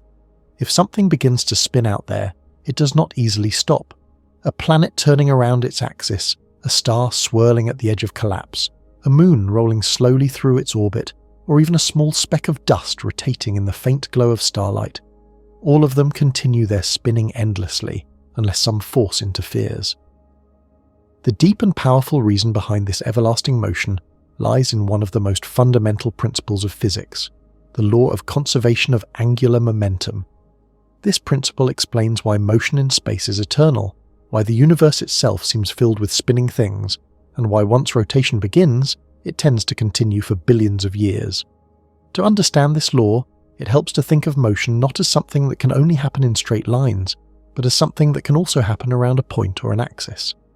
Linear motion is when an object moves from one place to another, like a spacecraft gliding from Earth toward Mars. But rotational motion is when an object turns around itself or around something else, like the Earth spinning on its axis or revolving around the Sun. Angular momentum is a way of measuring that kind of motion. It is a quantity that depends on how fast something spins, how its mass is distributed, and how far its mass is from the center of rotation. The fascinating part is that in the absence of outside forces, this quantity cannot change. It is conserved, meaning it stays the same. This rule of nature is one of the universe's most reliable truths. It works for everything, from the smallest particles known to science to the largest galaxies that stretch across millions of light years. If something begins to spin, it keeps spinning, unless something else comes along to slow it down or speed it up. On Earth, this law is often hidden from our everyday view because of friction, air resistance, and contact with other objects. When a spinning top slows down, it seems natural to us, but what we are really seeing is friction stealing energy from the spin. In space, however, there is no air to rub against and very little to interfere. There, this principle reveals its purest form, showing us that the universe loves to keep what it has started. The concept of angular momentum can be thought of as the rotation version of Newton's first law of motion, which says that an object in motion will stay in motion, unless acted upon by an external force. Similarly, an object that is rotating will continue rotating at the same rate unless an external torque, meaning a twisting force, acts on it. The word torque might sound complex, but it is simply what happens when a force causes something to twist or turn. On Earth, many torques are constantly acting on objects: gravity, air drag, contact with the ground. But in the quiet emptiness of space, torque is rare. That is why space is the ultimate laboratory for pure motion. Every spinning thing in the cosmos, from tiny atoms to entire galaxies, obeys this invisible law. The reason why planets keep rotating, why moons spin, and why even enormous stars whirl like gigantic engines of fire, can all be traced back to this conservation rule. When the universe was young, shortly after the Big Bang, everything was in motion, and as matter gathered to form the first stars and galaxies, that motion was locked in, shared, and redistributed, but never lost. The total angular momentum of the universe has always been conserved. To picture this in a simpler way, think of an ice skater performing a spin. When the skater stretches out her arms, She turns slowly. But as she pulls her arms closer to her body, her spinning speed increases dramatically. She hasn't gained any new energy from the outside, she's simply redistributing her own mass around her center of rotation. Her angular momentum stays the same, but since her mass is now closer to the center, she spins faster to keep the balance. That same principle governs the motion of collapsing gas clouds in space. When a large cloud of gas begins to shrink under the pull of gravity, it spins faster and faster as it gets smaller, eventually forming a star or a planet. The earliest beginnings of the universe were filled with such spinning clouds. They started as vast, uneven distributions of gas and dust, gently turning due to small irregularities left over from the Big Bang. As gravity drew them together, they began to rotate faster, forming flattened disks that would later give birth to stars and planets. These disks, called protoplanetary disks, obeyed the law of angular momentum with perfect precision. Each bit of motion in those early days determined how fast a star would spin, how quickly a planet would turn, and even how moons would orbit. The entire structure of the solar system, its balance, its order, and its rhythm, was shaped by this single principle. When scientists observe the rotation of distant stars and galaxies, they see this same law at work across unimaginable scales. A young star forming in a distant nebula might spin hundreds of times faster than our Sun, while a massive galaxy billions of light-years away might rotate slowly, taking hundreds of millions of years to complete a single turn. Despite the differences in scale, the same rule applies. Their total angular momentum remains constant unless acted upon by something else. Even collisions between galaxies do not break this rule. When two galaxies merge, their angular momenta combine, creating an even more complex but still balanced system of motion. On a smaller scale, angular momentum also explains the behavior of satellites and spacecraft. When engineers design a satellite, they must consider its rotation and balance so that it can stay stable in orbit. Spacecraft often carry devices called reaction wheels, which use the conservation of angular momentum to control the craft's orientation without using fuel. When the wheel inside spins one way, the spacecraft itself rotates in the opposite direction, perfectly conserving total angular momentum. This clever use of physics allows satellites to point their cameras or antennas precisely, even when drifting through the emptiness of space. Angular momentum also governs the behavior of planets and moons. Earth, for instance, rotates once every 24 hours, giving us day and night. That spin has been gradually slowing over billions of years, but only because of the tidal interactions with the Moon. The Moon's gravity pulls on Earth's oceans, creating tides that slightly drag against Earth's rotation, transferring angular momentum to the Moon and pushing it slowly farther away. This exchange shows the law at work. The total angular momentum of the Earth-Moon system stays constant, even though the spin of each individual body changes. The result is that the Earth's day lengthens by a tiny fraction of a second every century, while the Moon drifts a little farther into space. In the same way, angular momentum shapes the dance of all celestial bodies. The planets move in their orbits because of the balance between their forward motion and the pull of the Sun's gravity. That motion is also a form of angular momentum, this time not from spinning on an axis, but from orbiting around another body. The same principle applies. Unless something exerts a torque, that orbital motion continues unchanged. It is this stability that keeps the planets circling the Sun predictably, year after year, century after century. The law even holds true in extreme and violent events. When a massive star reaches the end of its life and collapses under its own gravity to form a neutron star or black hole, its size shrinks dramatically.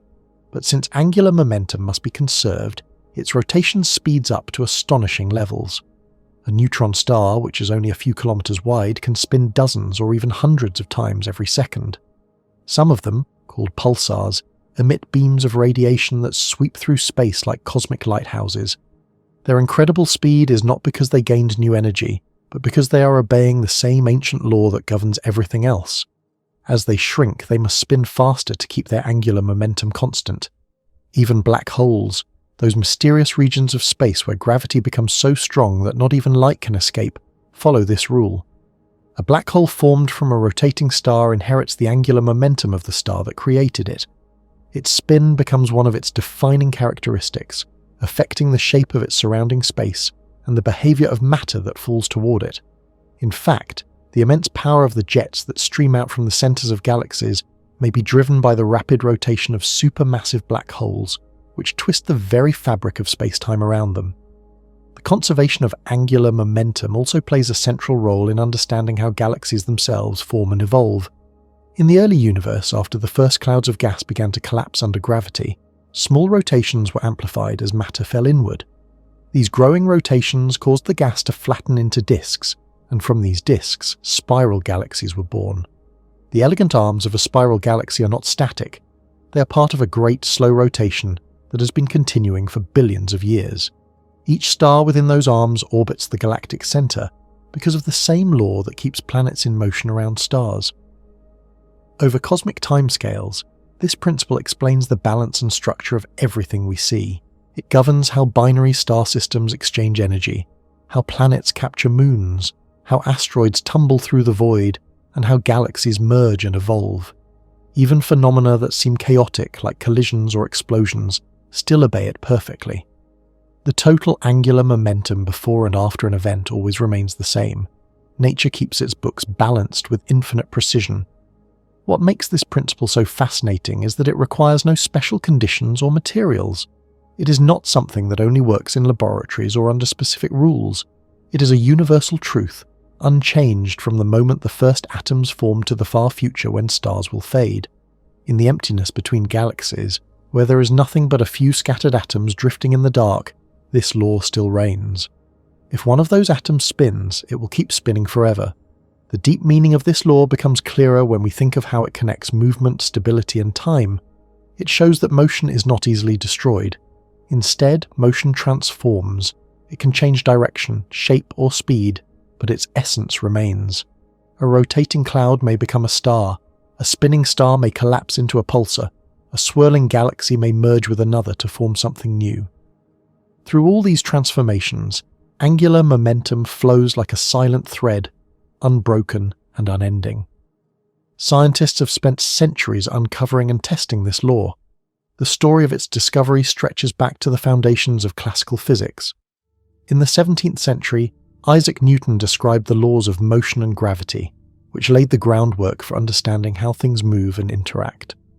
Later, in the 18th and 19th centuries, scientists like Leonhard Euler and Joseph Lagrange refined these ideas to describe rotation and angular motion mathematically. They realized that just as momentum is conserved in straight-line motion, angular momentum must be conserved in rotational motion. In the 20th century, this principle became even more deeply understood through quantum physics. At the atomic level, particles like electrons also possess angular momentum, which determines their energy levels and behavior. In fact, the concept of spin in quantum mechanics is a form of intrinsic angular momentum. Even though electrons are not literally spinning balls, they behave as if they carry a built-in rotation, and that property defines how they interact with magnetic fields and other particles. This means the same principle that keeps planets spinning also governs the invisible world of atoms.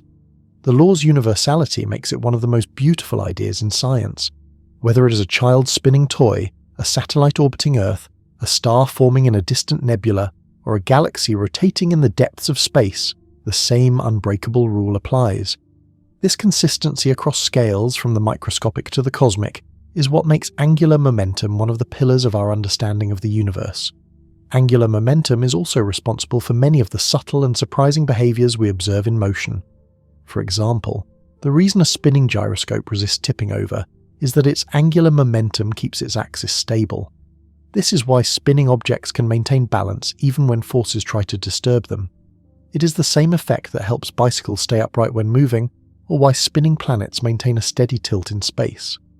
In space exploration, understanding angular momentum has been essential.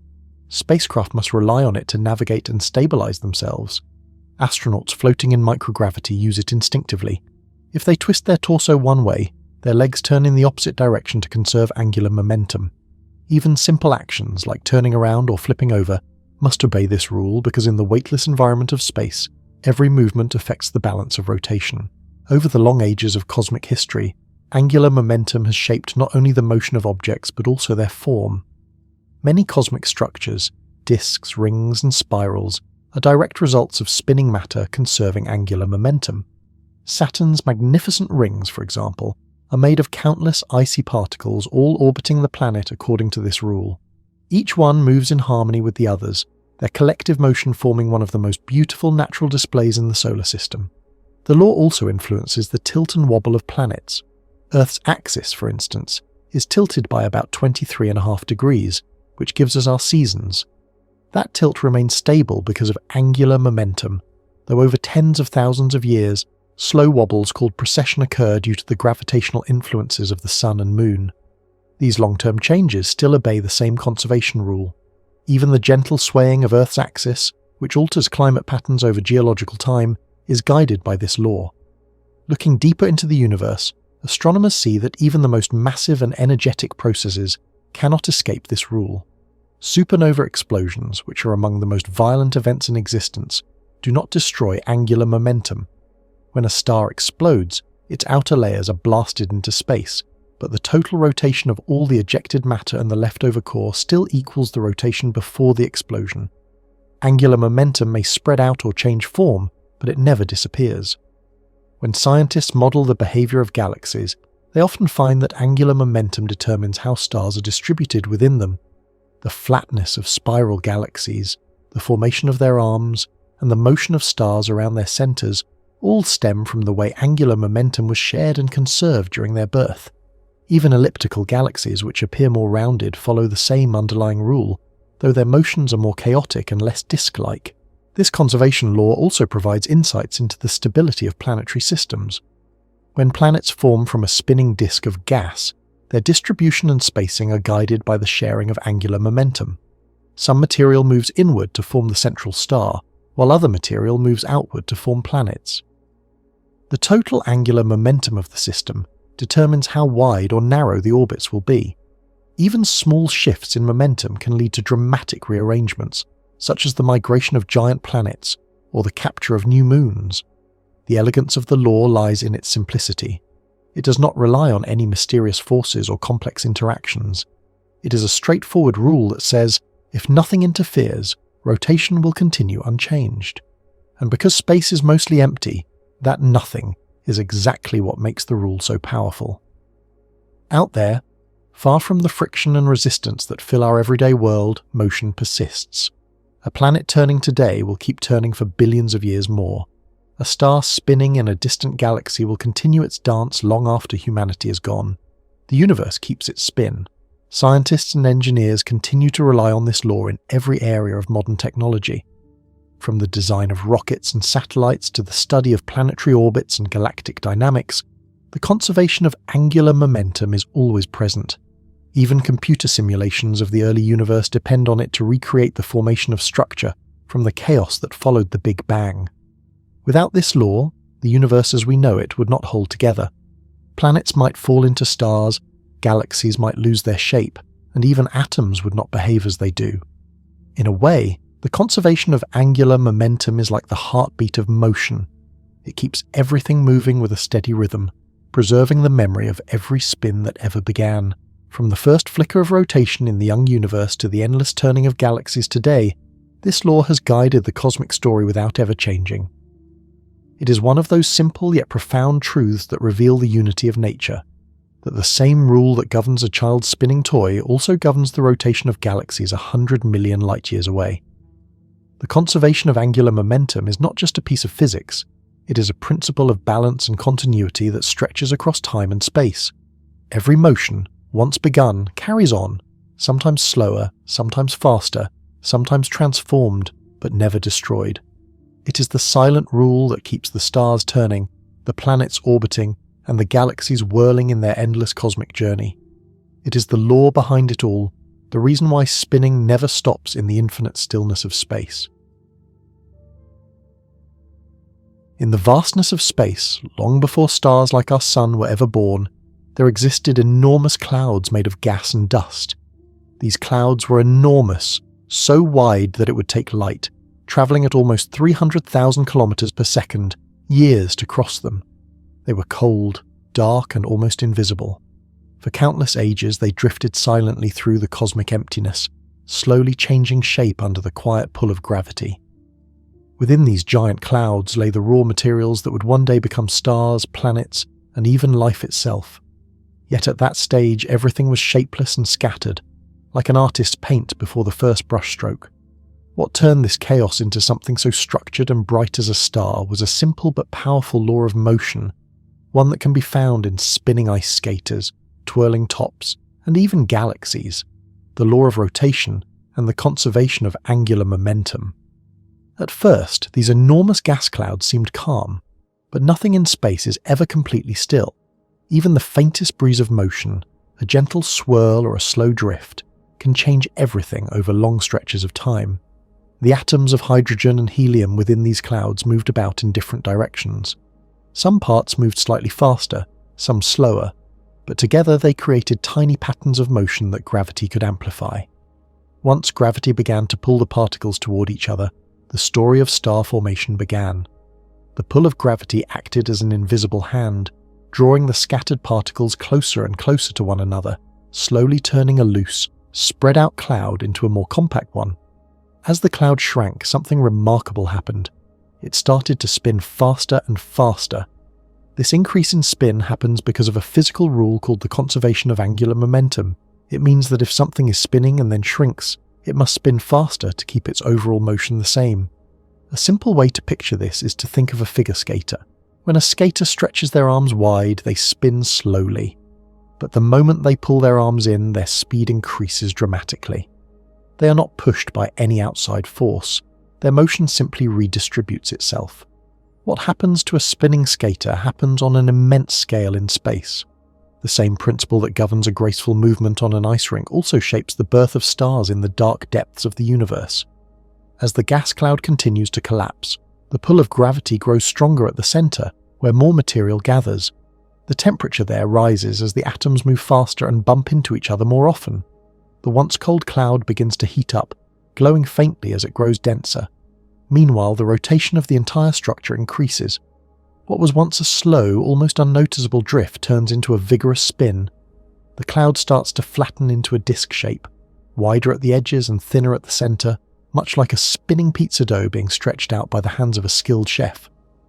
The faster it spins, the flatter it becomes. This flattening is a natural consequence of rotation.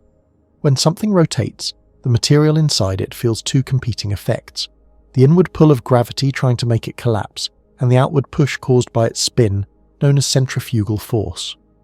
Gravity wants everything to fall inward toward the center, but the spin prevents that from happening too quickly. The result is a delicate balance that gives rise to a disc-like form.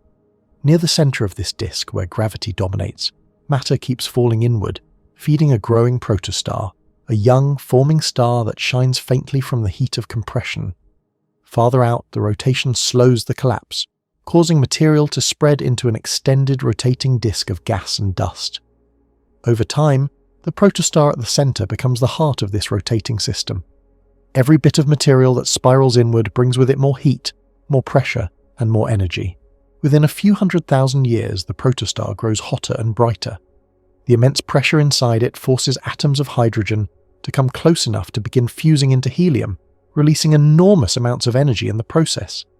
This is the moment a true star is born. But even at this stage, the rotation remains crucial. Without the spin that formed the surrounding disk, much of the leftover gas and dust would simply fall straight into the star. Instead, the rotation keeps this material in orbit, allowing it to cool and eventually form planets, moons, and other celestial bodies. This whole process, from a slow-moving cloud to a shining star surrounded by a disk, may seem almost magical, but it is entirely the result of the natural laws of physics acting over long spans of time. In the earlier stages, the cloud might have been light-years wide, many trillions of kilometers across. But as it shrank, its spin increased dramatically. What once took millions of years to complete a single rotation might, in its later stages, take only a few years or even days. This enormous change in speed is not caused by any mysterious force, but by the simple rule that motion must be conserved. Nothing in the universe can gain or lose spin without interacting with something else. So as the cloud collapses and becomes smaller, it compensates by spinning faster. Astronomers have been able to watch this process happening in distant parts of the galaxy. With powerful telescopes like the Atacama Large Millimeter Array in Chile, scientists can observe young stars still forming inside their dusty cocoons. They can see the flattened disks around them, glowing faintly in infrared light, and they can measure the speed at which these disks rotate. These observations confirm what theory predicts, that as the gas collapses, the spin becomes faster and the structure becomes more organized. The same chaotic cloud that once wandered aimlessly through space becomes a well-defined rotating system, with a glowing young star at its center and swirling material around it that may one day become a solar system. In a sense, every star we see in the night sky carries within it the memory of its spinning birth. The Sun, for instance, still rotates today, though much slower than it did when it was young. Its rotation influences everything in the solar system, from the movement of the planets to the shape of its magnetic field. The planets themselves were formed from the leftover material in the rotating disk, so they inherited that motion. This is why almost all the planets in our solar system orbit the Sun in the same direction, and roughly within the same plane. Their movement is a direct result of the ancient spin that began billions of years ago when the Sun itself was forming. If one could go back in time, perhaps about 4.5 billion years ago, they would see the Sun as it was before it fully formed, a glowing, spinning sphere of gas surrounded by a thick disk of dust and gas that stretched for billions of kilometers. Within that disk, tiny grains of dust collided and stuck together, slowly growing into pebbles, rocks, and eventually planet-sized bodies. Every bit of their motion came from the rotation of the original cloud. That ancient spin gave birth not only to the Sun but also to the Earth, the Moon, and all the other worlds that circle our star. What is fascinating is that this process is not unique to our solar system.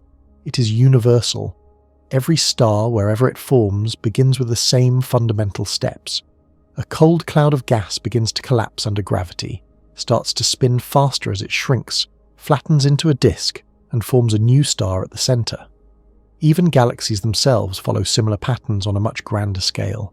The same laws that spin a tiny speck of dust around a forming star also guide the motion of entire galaxies, which rotate slowly but steadily around their centers, holding together billions of stars in elegant spirals. In the early universe, not long after the Big Bang, about 13,800,000,000 years ago, there were no stars yet. The universe was filled with a nearly uniform sea of hydrogen and helium gas. Over time, slight differences in density caused by quantum fluctuations in the earliest moments of existence led to regions where gravity was just a little stronger.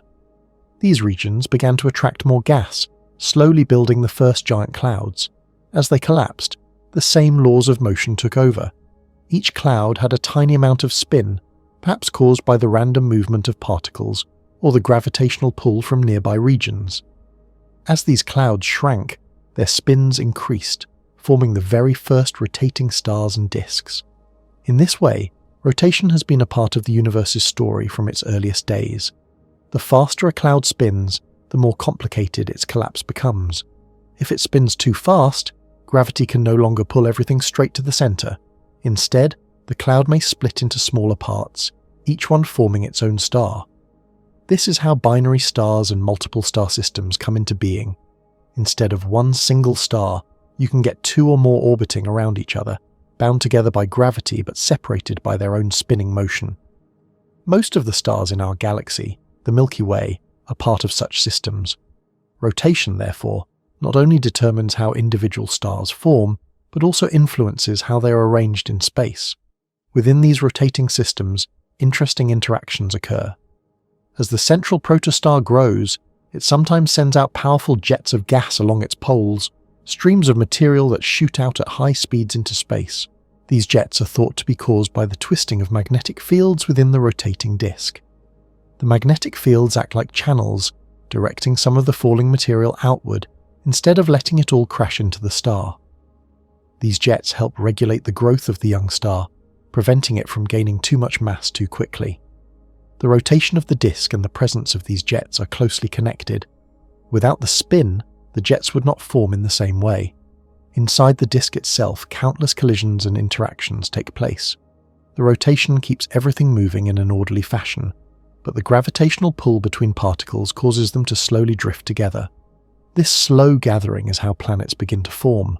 Over time, tiny bits of dust become pebbles, Pebbles become boulders, and boulders grow into planetary embryos.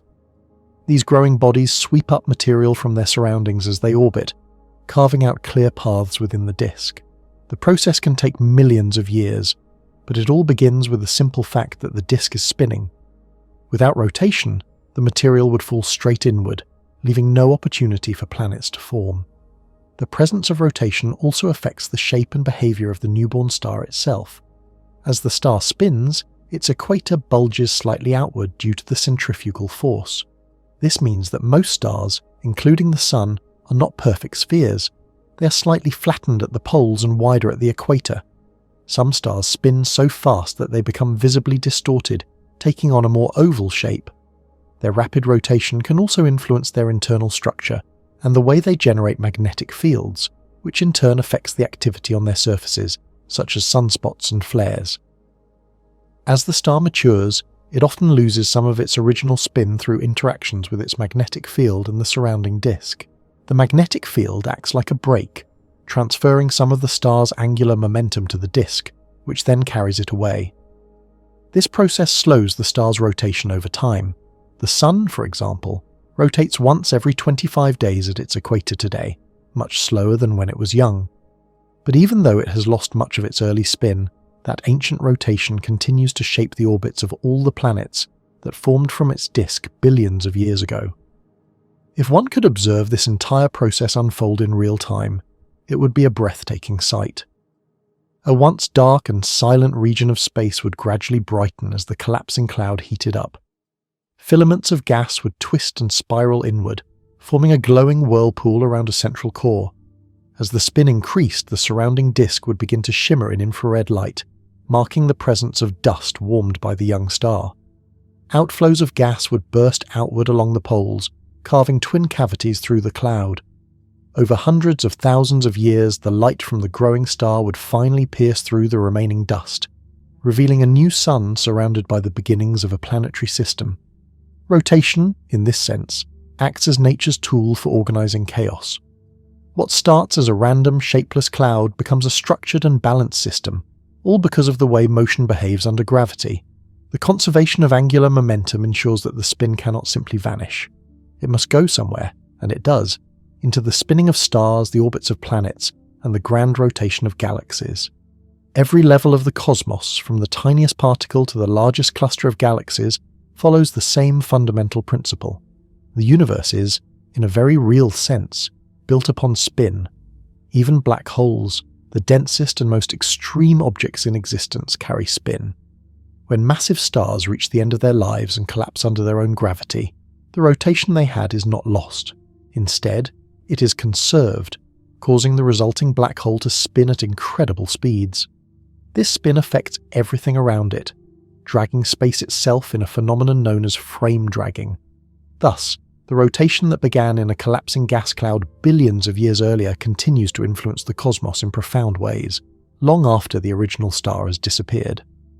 In the great story of cosmic evolution, the transition from chaos to order happens through rotation. The same spinning motion that formed the first stars also shaped galaxies and continues to define the structure of the universe today. Every star, every planet, every moon owes its existence to the simple fact that motion, once begun, must be preserved. Gravity may pull everything inward, but rotation keeps it from collapsing entirely. Together, they weave the dynamic balance that gives birth to the universe we see.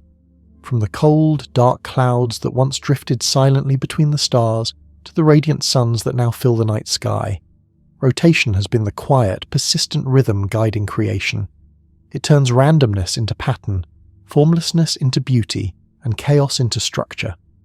The conservation of angular momentum, this simple law of spinning motion, lies at the heart of that transformation. Without it, there would be no disks, no stars, no planets, and no worlds like our own. The gentle swirl of gas billions of years ago became the turning of the worlds, the glow of stars, and the grand rotation of galaxies stretching across the universe, forever continuing the cosmic dance that began from chaos and grew into the ordered wonder of creation. Long before there were planets, moons, or even the faintest outlines of solar systems. There were only vast clouds of gas and dust drifting through space. These clouds, mostly made of hydrogen and helium, were leftovers from earlier generations of stars that had lived, burned, and died. For ages they floated almost aimlessly in the darkness, cold and quiet, until something disturbed their stillness. Perhaps the shockwave of a nearby supernova, or a gentle pull from gravity gathering material together. Once this began, the quiet cloud slowly started to collapse in on itself, and that was the first step toward the creation of a star and its surrounding family of planets. As the cloud began to shrink under its own gravity, something very important happened. It started to spin. Even if the original cloud had only the slightest hint of rotation, the shrinking made that spin faster and faster. This happens because of a simple but powerful rule of physics known as the conservation of angular momentum. In easy terms, it means that when something spinning gets smaller, it must spin faster to keep its total spin the same. A perfect example is a figure skater on ice who starts with arms wide and then pulls them close to the body. As the arms move in, the skater spins faster. The same rule applies to collapsing clouds in space. As the gas cloud spun faster, its shape began to change. Instead of staying round, it flattened into a disk, wide and thin like a spinning pancake made of dust and gas. In the centre of this swirling disk, matter became tightly packed, growing hotter and denser until it eventually ignited and formed a new star. This star was born from the very same cloud that was spinning, so it naturally inherited the rotation of the disk. But the story did not stop there. Around this newborn star, the rest of the spinning material did not disappear. It continued to swirl, forming what astronomers call a protoplanetary disk. This protoplanetary disk was the cradle of planets, moons, asteroids, and comets. It was an enormous rotating nursery filled with tiny grains of dust, bits of rock, and icy fragments. At first, these particles were incredibly small, no larger than fine smoke. But within the spinning motion of the disk, they began to bump into each other. Each gentle collision allowed some grains to stick together through static electricity, and later through weak gravitational pulls. Over time, these small clumps grew larger, forming pebbles, then boulders, and then even bigger bodies called planetesimals. The rotation of the disk helped organize everything. Instead of chaotic movement, the material in the disk followed stable paths around the star, much like how planets move in orbits today. The speed and direction of this movement were inherited from the disk's overall spin, which itself came from the original collapsing cloud. So from the very beginning, the future planets were destined to move in a shared direction, all orbiting in the same general plane around their star. This shared motion is one of the reasons why the planets in our own solar system orbit the Sun in nearly the same plane and in the same direction as the Sun's rotation. As the disk continued spinning, different regions began to change in different ways. Close to the young star, where temperatures were extremely high, only metals and rocky materials could survive without melting or evaporating. Farther out, where it was much cooler, ices and lighter materials could remain solid. This temperature difference led to the formation of two very different types of planets: small, rocky worlds near the star and large, gaseous planets farther away. Yet despite their differences, both kinds of planets shared a common heritage. They were born from the same spinning disk, and they all inherited its sense of rotation. In the inner regions of the disk, small rocky particles came together to form larger and larger bodies through countless collisions. Every collision was both creative and destructive. Some smashed apart, others fused together. Gravity played the main role here. Once a clump of matter became massive enough, its gravity started pulling in even more material.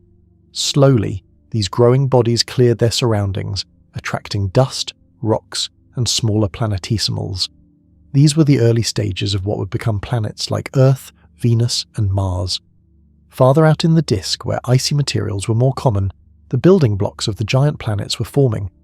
These icy planetesimals could grow much faster because there was more solid material available, and they could capture thick envelopes of gas from the surrounding disk. This is how Jupiter, Saturn, Uranus, and Neptune came to be. The spinning motion of the disk not only guided their orbits, but also influenced their individual spins.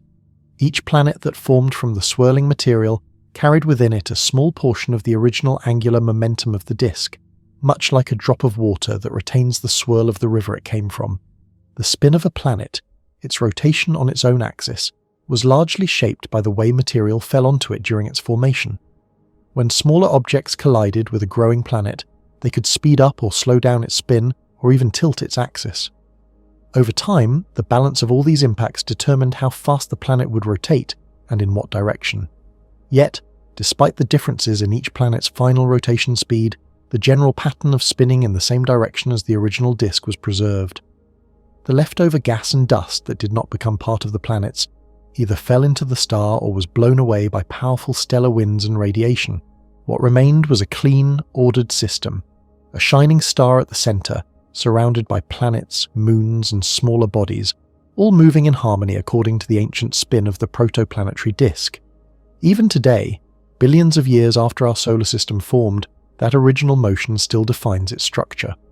Modern telescopes have allowed astronomers to witness this process happening in other parts of the universe. With instruments like the Atacama Large Millimeter, Sub-Millimeter Array, scientists have observed young stars surrounded by bright, rotating disks of gas and dust.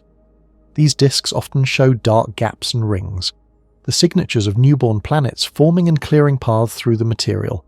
In these distant systems, we see our own cosmic beginnings mirrored in time. Each spinning disk around a young star tells the same ancient story, the transformation of chaos into order through the power of rotation and gravity.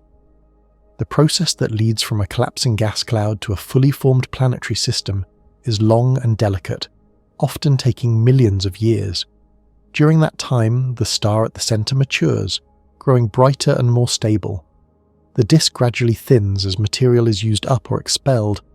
The newborn planets settle into stable orbits, sometimes migrating inward or outward due to gravitational interactions with the disk. These migrations can completely reshape a planetary system, moving giant planets closer to the star and scattering smaller ones into new positions. Even in this movement, the memory of the original spin is never lost. Everything continues to rotate around the star in the same general direction.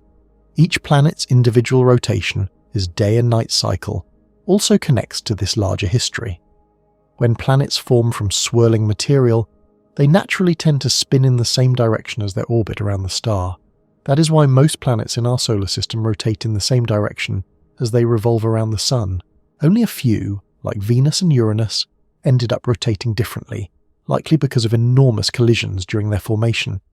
These impacts could have flipped them over or changed their direction of spin, but even these rare exceptions still carry the imprint of a violent history shaped by the same spinning process. The spin of the Sun itself is a reminder of its origin. Though much of the original angular momentum ended up in the planets and other bodies, the Sun still rotates, completing one full turn roughly every 25 days at its equator. The fact that both the Sun and the planets spin in related directions shows how deeply connected they are. They are products of the same rotating system. This shared motion is one of the most elegant and universal features of the cosmos. Everywhere astronomers look, they find stars surrounded by disks of spinning material. These disks are not only beautiful, but also fundamental to the creation of everything that follows. Without the spin, there would be no disks. Without disks, there would be no planets. The rotation that begins during the earliest stages of star formation is what makes possible the birth of entire solar systems. As time passes, the traces of the original protoplanetary disk become harder to see, but they are never truly gone. The arrangement of planets, their spins, their orbits, and even the distribution of asteroids all carry clues to the early spinning state of the system. In our own solar system, the near alignment of the planets' orbits and the direction of their rotation are echoes from more than 4.5 billion years ago, when everything was still a swirling cloud of dust and gas. Even the smaller bodies, such as asteroids and comets, are part of this inheritance.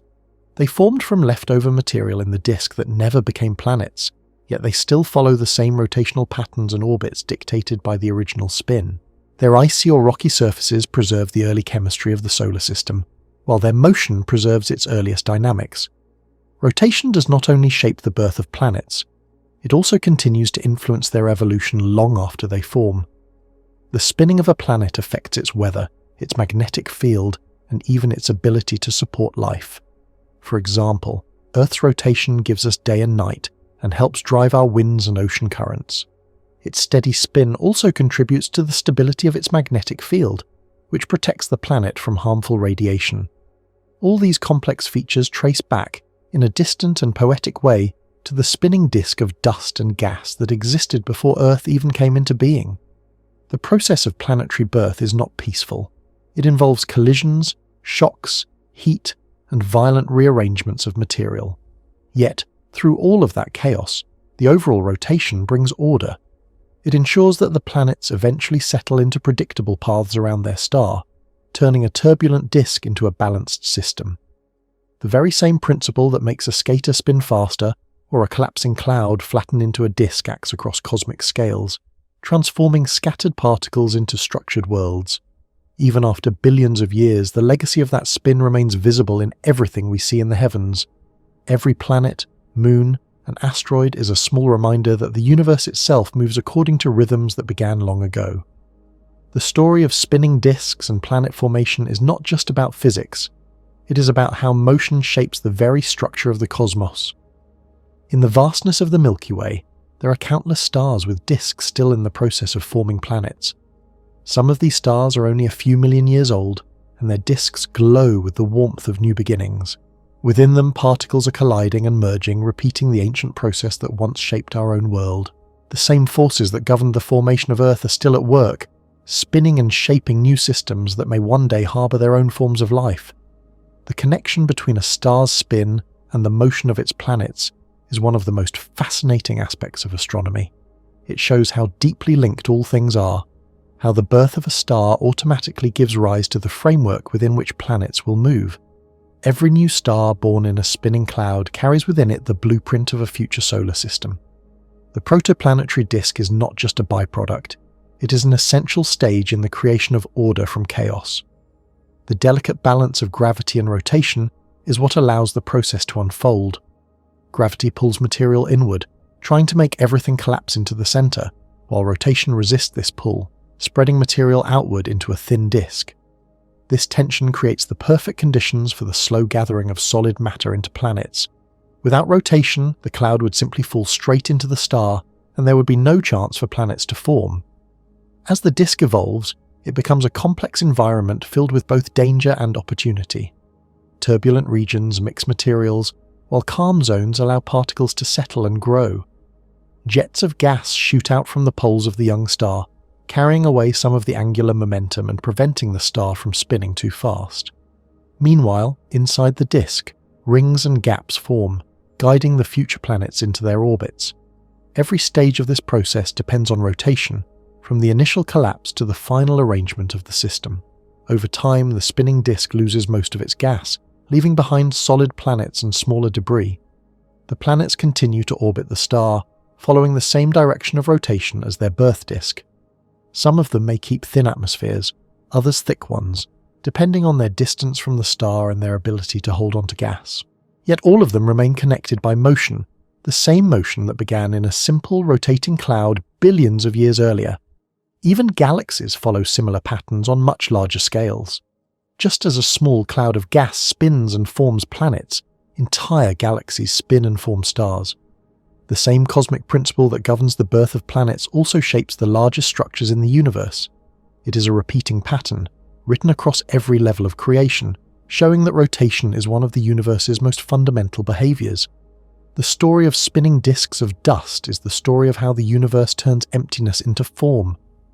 Each planet's birth is a quiet continuation of a process that began in the earliest ages of time, when the first clouds began to swirl after the Big Bang.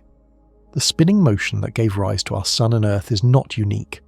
It is part of a universal rhythm that connects every star, every planet, and every galaxy. From the smallest pebble orbiting a young star to the vast spiral arms of a galaxy turning through space, everything moves according to the same law. The next time astronomers discover a new exoplanet orbiting a distant star, they are witnessing that same ancient story unfolding once again. The planet's orbit and spin are silent evidence of a disk that once turned around its star, a reminder that even across light years and ages the universe follows familiar rules. Each spinning disk, whether around a small star or a massive one, holds within it the potential for worlds to form, for moons to circle, for systems to take shape. So, the birth of planets is not just a random event but a natural result of how matter behaves when it spins and collapses. The dust that once floated aimlessly in space becomes part of an ordered, rotating structure. a disk that gives rise to everything from stars to planets to life itself. The rotation that begins with the fall of a cloud becomes the foundation for the motion of worlds. The planets inherit the spin of their parent star because they were born from the same dance of dust and light that shaped the entire system. The universe builds its wonders not through sudden miracles but through quiet, steady motion, through the turning of clouds, the swirling of disks and the spinning of stars. Out of that endless rotation come the planets, each one carrying within it the memory of the cosmic spin that brought it into being. In the great theatre of the universe, every planet performs a different kind of spin. Some turn quickly, completing a full rotation in just a few hours, while others move so slowly that a single day lasts longer than a whole year. This variety of spinning speeds is one of the most fascinating features of the solar system. It tells the hidden story of how each planet was born, what it has gone through, and the powerful forces that still shape its motion. The speed at which a planet spins is not random. It is written in its mass, its past, and even in the violent events that once shook its surface. Understanding why planets rotate at different speeds means diving deep into the long history of their formation, the physics that control motion, and the accidents of cosmic fate that left permanent marks on their character. Every planet began as part of a vast, swirling cloud of gas and dust more than 4.5 billion years ago. This cloud, called a solar nebula, was a cold and quiet place at first, but once gravity began to pull material inward, it started to spin faster, much like a skater who pulls in their arms to turn more quickly. In the centre, the growing heat and pressure gave birth to the Sun, while around it, smaller clumps of material began to form the planets. Each of these clumps inherited part of the original spin of the nebula, and that initial rotation set the stage for how each planet would eventually turn on its axis. Yet that was only the beginning of a long and complicated journey that would determine the final spinning speed of every world. The speed of rotation depends first on a planet's mass and size. Heavier planets, like Jupiter and Saturn, have enormous amounts of material that pull together under gravity. As they formed, their powerful gravitational pull drew in gas and dust from the surrounding nebula, and this inflow carried angular momentum, the physical property that keeps rotating bodies in motion. Because of this, massive planets ended up spinning very fast. Jupiter, for example, is the largest planet in the solar system, yet it completes one full rotation in less than 10 hours. Its great size and strong gravity allowed it to collect huge amounts of rotating material early on, giving it one of the fastest spins of any planet.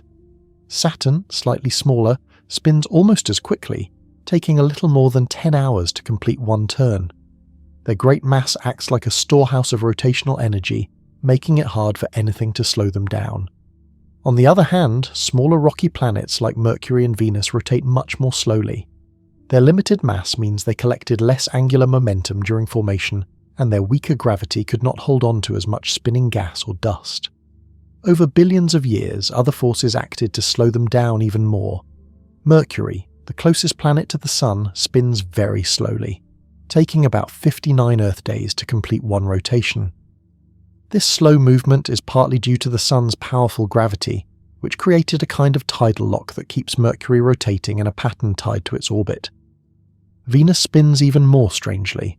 It rotates backward compared to most other planets, and a single day on Venus lasts about 243 Earth days, longer than its year. Something in its past changed its spin so drastically that it now turns in the opposite direction. The story of these slow and fast spins cannot be told without talking about collisions.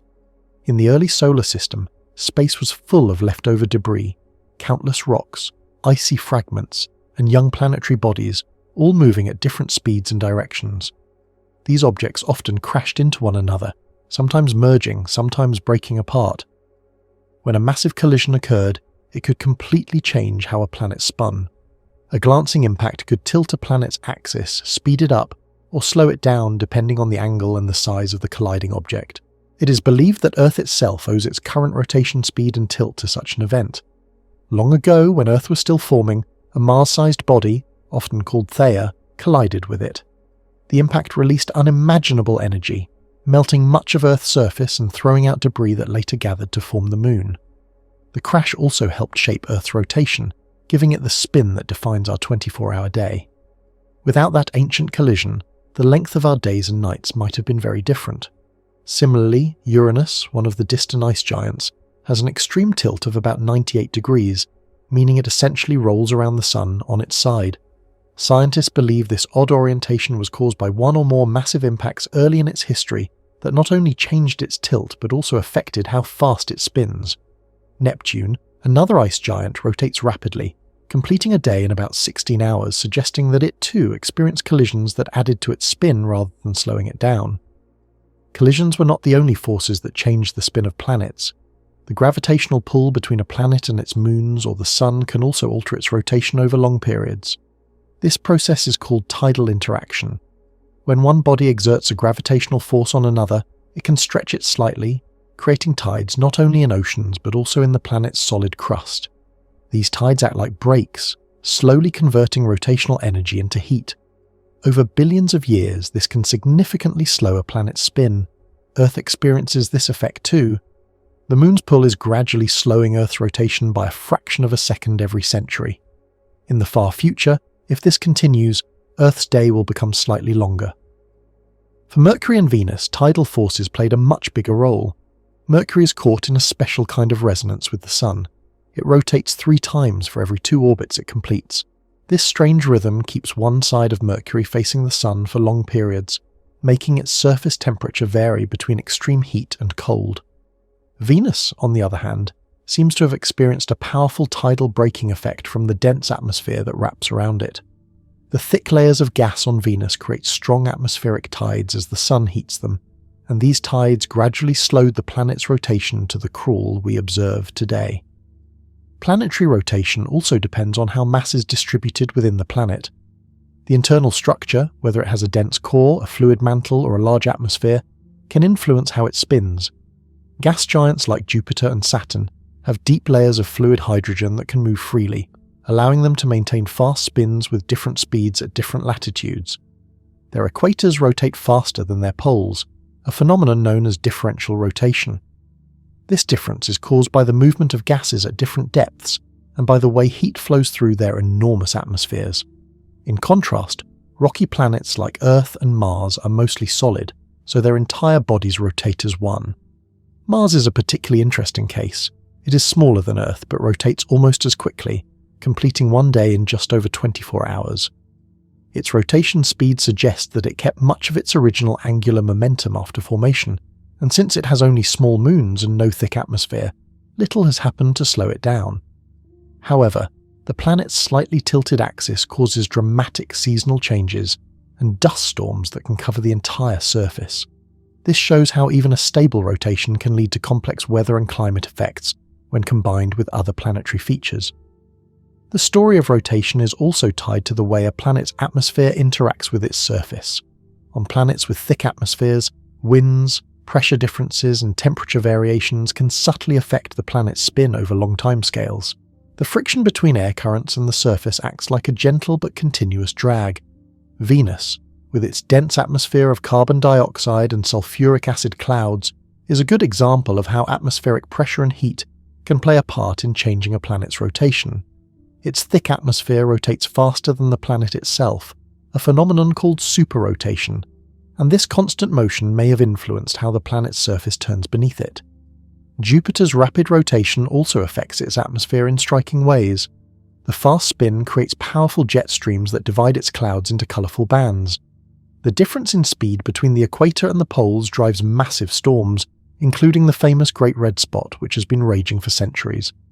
This connection between rotation and weather shows how deeply a planet's spin can influence its appearance and behaviour. On Saturn, similar processes create complex ring patterns and atmospheric waves. These effects would not exist if the planets did not spin so quickly. While mass, collisions, and gravity are the main factors shaping rotation, there are also more subtle influences. During the early stages of formation, magnetic fields played an important role. As young planets interacted with the surrounding gas of the solar nebula, magnetic forces could transfer angular momentum between the planet and the disk of material around it. In some cases, magnetic braking slowed the rotation of forming planets by allowing some of their spin energy to escape into the disk. This effect may help explain why some rocky planets, like Earth and Mars, have moderate spin rates rather than extremely fast ones. In the case of giant planets, magnetic fields might have had the opposite effect, helping them maintain high spin speeds by channeling gas flow toward their poles. Even now, the interaction between magnetic fields and planetary rotation remains strong. On Earth, the spinning of the molten core generates a magnetic field that protects the planet from solar radiation. This field is directly tied to the planet's rotation, showing how deeply motion and magnetism are connected. The variations in rotation speed among planets are therefore the result of countless intertwined factors. From the first moments of their birth to billions of years of gravitational and atmospheric effects, every planet's spin carries the memory of its history.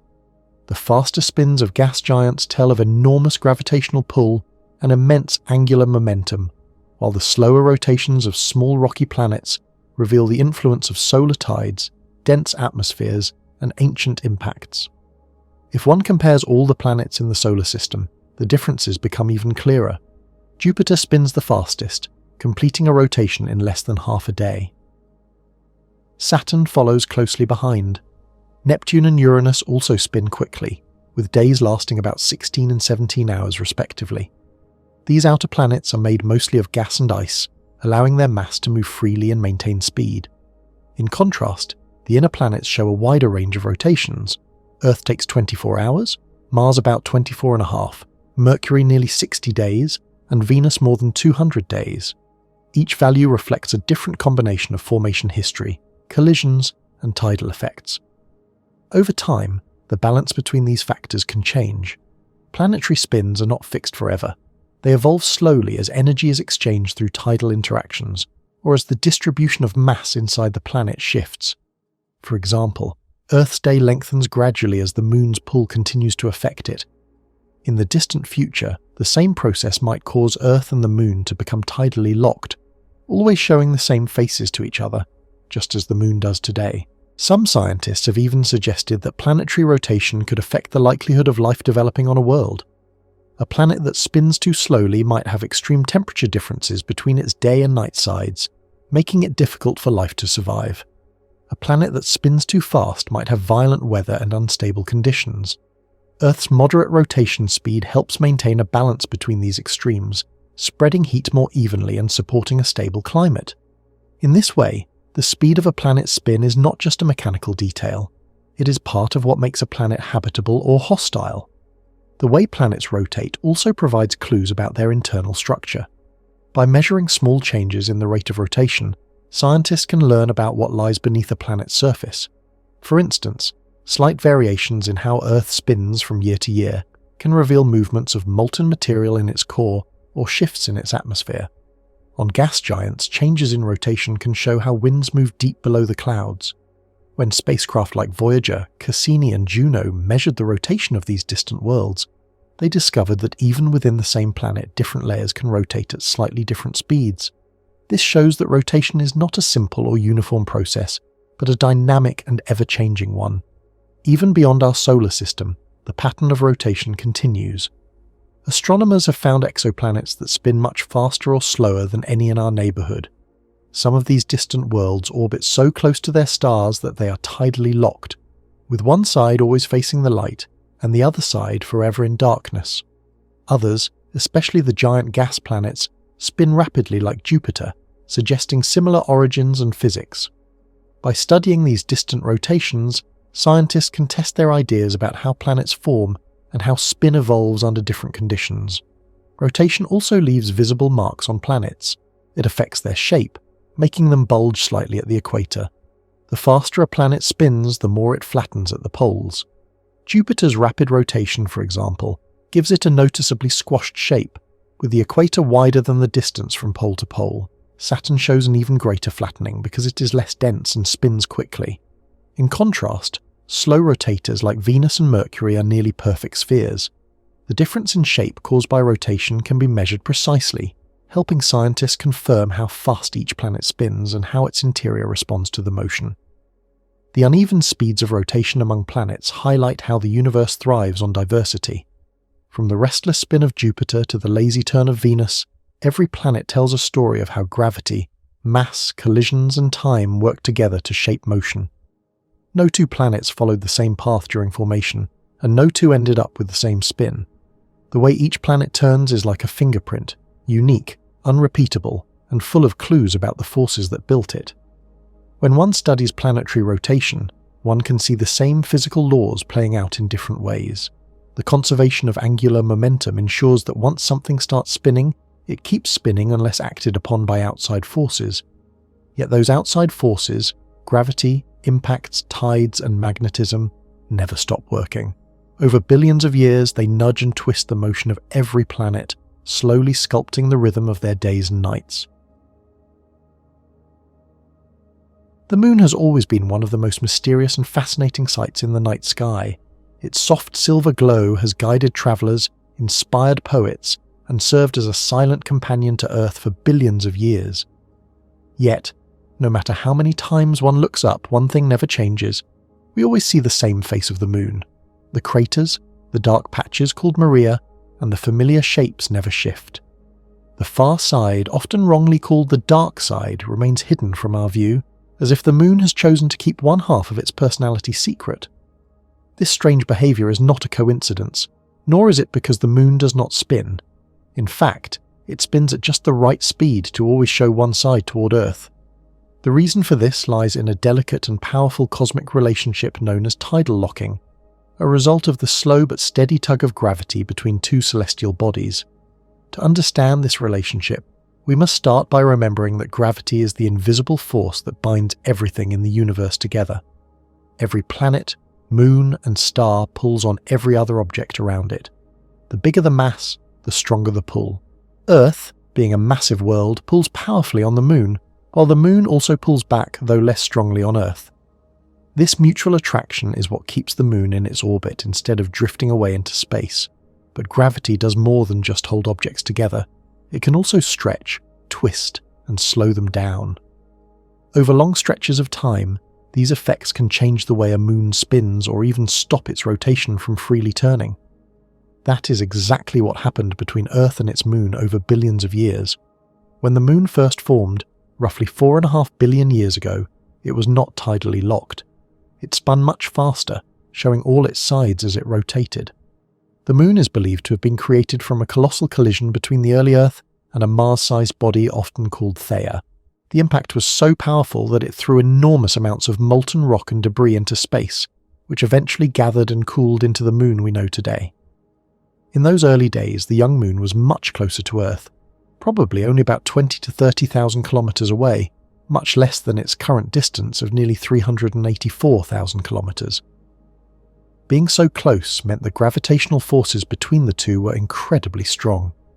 Earth's pull distorted the moon slightly, stretching it into an oval shape rather than a perfect sphere. Now, here is where things start to get interesting. As the moon rotated, these distortions caused by Earth's gravity shifted.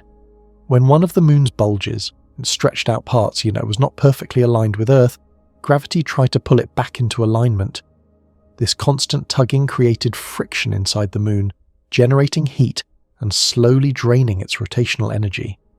The result was that the moon's spin gradually slowed down. This process took millions of years, but eventually the moon's rotation slowed to the point where it matched the time it takes to complete one orbit around Earth. When that happened, the same side of the moon began to face Earth permanently. This perfect synchronization is what we now call tidal locking. So, to put it simply, the moon rotates on its axis once every 27 1/3 days, the same amount of time it takes to orbit Earth once. Because both these motions take exactly the same amount of time, the same hemisphere of the moon always faces us. It still spins, but its spin and orbit are perfectly balanced in rhythm, like two dancers moving in step around a shared center. To an observer on Earth, it looks like the moon does not rotate at all, but that is only an illusion caused by this perfect synchronization. The tidal locking of the moon did not happen overnight. It was a slow and steady process that unfolded over countless generations. Imagine the moon in its early years spinning quickly, perhaps several times faster than it does now. With each rotation, Earth's gravity tugged slightly on its uneven shape, creating internal friction. Over time, that friction converted some of the moon's rotational energy into heat. The heat radiated away into space, while the rotation continued to slow down. This gradual braking continued until one side of the moon always faced Earth. the point where no more energy could be extracted from the system in this way. Once tidal locking was achieved, the gravitational pull between Earth and the Moon reached a kind of balance, and the process stabilized. Even though we always see the same side of the Moon, we actually see a little more than half of it over time. Because the Moon's orbit is not a perfect circle but slightly oval, its speed changes slightly as it moves around Earth. When it moves faster, we see a bit around its eastern edge, and when it moves slower, we can glimpse a bit around its western edge. This gentle rocking motion is called libration. Thanks to libration, astronomers have been able to map about 59% of the Moon's surface from Earth without even needing to travel there. The far side of the Moon, the part that always faces away from Earth, remained a complete mystery to humanity for thousands of years. It was only in the late 1950s, when the Soviet spacecraft Luna 3 sent back the first photographs, that we finally saw it for the first time. Scientists were surprised by how different it looked. It had far more craters and far fewer of the smooth, dark plains we see on the near side. This difference is another effect of tidal locking. Because the near side of the Moon always faces Earth, it experiences slightly different conditions than the far side. The far side, for instance, has a thicker crust, probably because the molten interior shifted slightly toward Earth in its early history.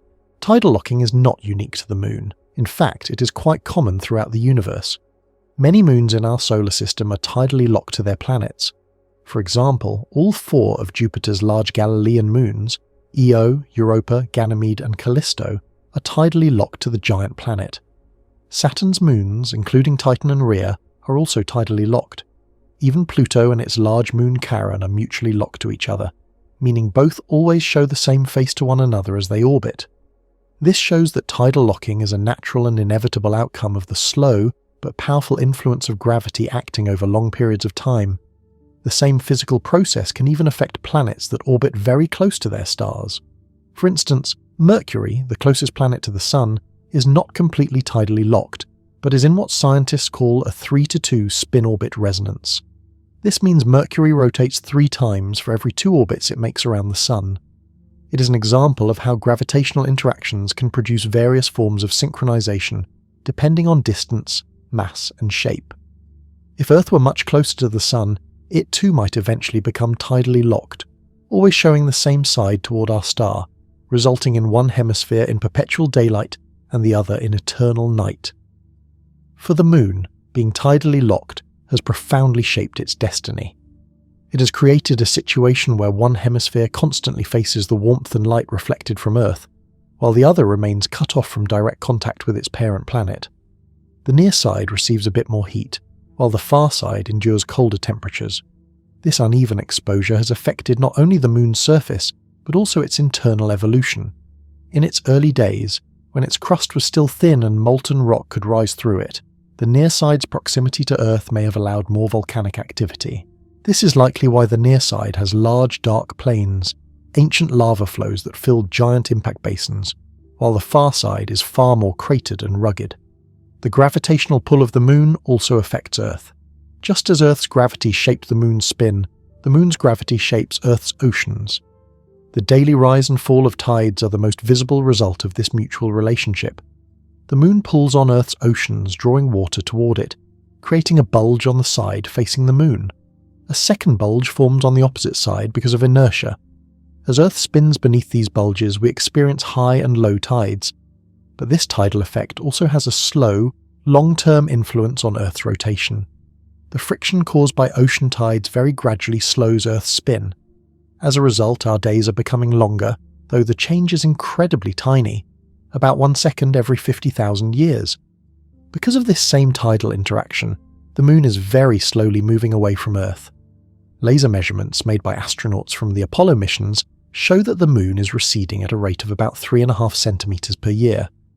Over millions of years, this slow drift will continue to change the gravitational balance between Earth and its satellite. As the Moon moves farther away, its tidal influence on Earth will weaken, and our planet's rotation will continue to slow. If one were to look far into the future, it is possible that Earth and the Moon could one day become mutually locked, always showing the same sides to each other. In that distant era, one hemisphere of Earth would forever face the Moon, while the other would never see it at all. The idea of tidal locking beautifully illustrates how gravity can not only pull objects together, but also shape their behavior and evolution over time. The same laws that cause an apple to fall to the ground also govern the motion of moons, planets, and stars. Tidal locking demonstrates that even vast, distant bodies are subject to slow, invisible forces that change them in subtle but permanent ways.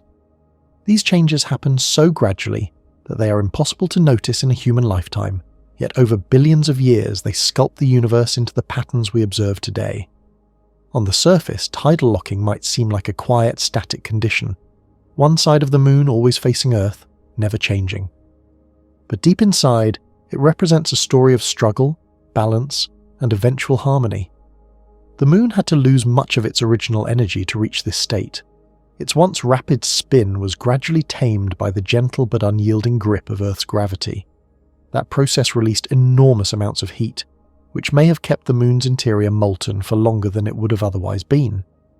Even now, there is evidence that the moon's interior is not entirely solid. Its core might still contain molten layers. The same gravitational tug that caused tidal locking also continues to flex the moon slightly, producing small moonquakes detectable by seismometers left on its surface by astronauts.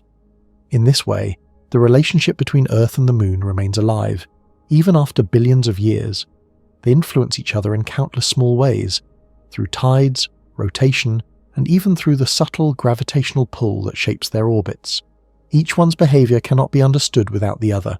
If one were standing on the surface of the moon's near side, Earth would always hang in the same spot in the sky. It would not rise or set as the sun does. Depending on where one stood, Earth might appear slightly higher or lower, but it would remain fixed. However, from the far side of the moon, Earth would never be visible at all. For the first human beings who ever travelled around the moon, seeing Earth rise above the lunar horizon, an event famously captured in the Earthrise photograph taken by Apollo 8 in December of 1968, was a breathtaking experience. For all of human history before that, no one had ever seen Earth from the far side. This unique gravitational relationship also plays a role in how we explore and communicate with the moon. Because the far side always faces away from Earth, radio signals cannot reach it directly. That is why missions that target the far side, such as China's Chang'e 4 mission in the year 2019, require special relay satellites placed in orbit around the moon to bounce signals back to Earth. Even though the moon is our nearest neighbour in space, tidal locking creates challenges for exploration, communication, and observation.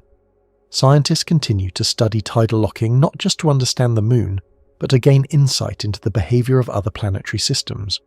In recent years, astronomers have discovered thousands of exoplanets, planets orbiting stars beyond our solar system. Many of these planets orbit very close to their parent stars, much closer than Mercury is to the Sun. Because of their proximity, many of them are likely tidally locked. That means one side of the planet faces its star in permanent daylight, while the other side remains in eternal darkness. Such a situation creates extreme differences in temperature and atmosphere between the two hemispheres.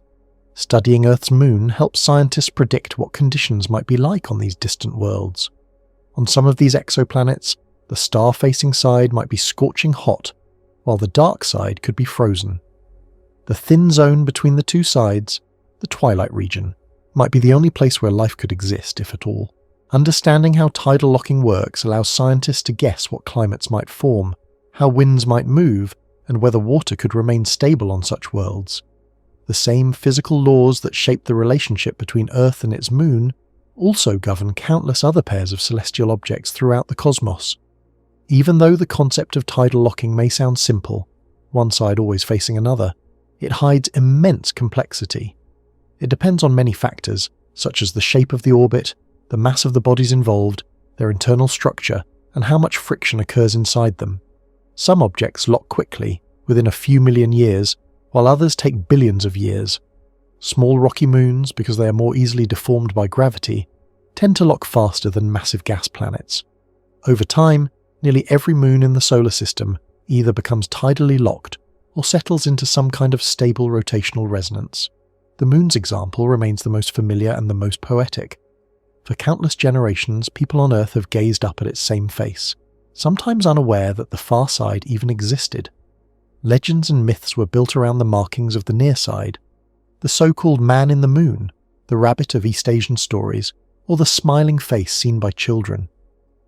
All these tales are tied to the fact that the moon never turns its back to us. The visible side has watched over Earth through all of human history, through every civilization, every discovery, every night since humans first looked up in wonder. The moon's locked face also tells a story about time, about the unimaginable stretches of it required for such balance to emerge.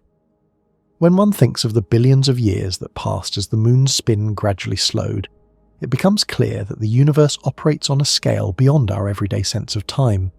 The forces that shape this relationship are steady and patient, working silently over eons. They remind us that the cosmos is not just a place of chaos and violence, but also one of order and rhythm, where even the motion of moons and planets can fall into perfect harmony. The moon's tidal locking also reveals the deep connection between motion and energy. Every spinning object in space carries angular momentum, the property that keeps it turning unless acted upon by an external force. When the moon's rotation slowed due to Earth's gravity, that lost rotational energy did not disappear. It was transformed into heat within the moon, and a small increase in Earth's own rotational momentum. In physics, nothing is lost, only changed. This exchange of energy ties the two worlds together in an unbreakable bond. If we could speed up time and watch the Earth-Moon system over billions of years, we would see the moon slowly drifting away, the days on Earth growing longer, and both bodies gradually evolving toward a final tranquil balance. It is a cosmic dance slowed almost to stillness, a reminder that the universe is in constant motion even when it seems calm. In the vast and mysterious universe, nothing captures both fear and fascination quite like a black hole. It is one of the strangest creations of nature, a place where gravity becomes so powerful that nothing, not even light, can escape. These invisible giants are not just holes in space, they are spinning monsters, born from the death of massive stars twisting and warping the very fabric of space and time around them. When a giant star collapses under its own weight, something extraordinary happens. The collapse does not just crush matter into an infinitely dense point, it also captures and amplifies the star's spin, turning the new black hole into a cosmic whirlpool that drags the universe around it into motion. To understand how these ultimate spinners come into existence, one must start with a star, not an ordinary star like our Sun, but a colossal one, many times more massive. Such a star lives a short but dramatic life. It burns through its nuclear fuel at a furious rate, fusing hydrogen into helium and then helium into heavier elements, generating the outward pressure that keeps it from collapsing under its own gravity. For millions of years, this delicate balance continues, with gravity pulling inward and fusion pushing outward, but eventually the fuel runs out. When the nuclear fire at the core fades, the outward pressure disappears and gravity takes full control. The star begins to collapse.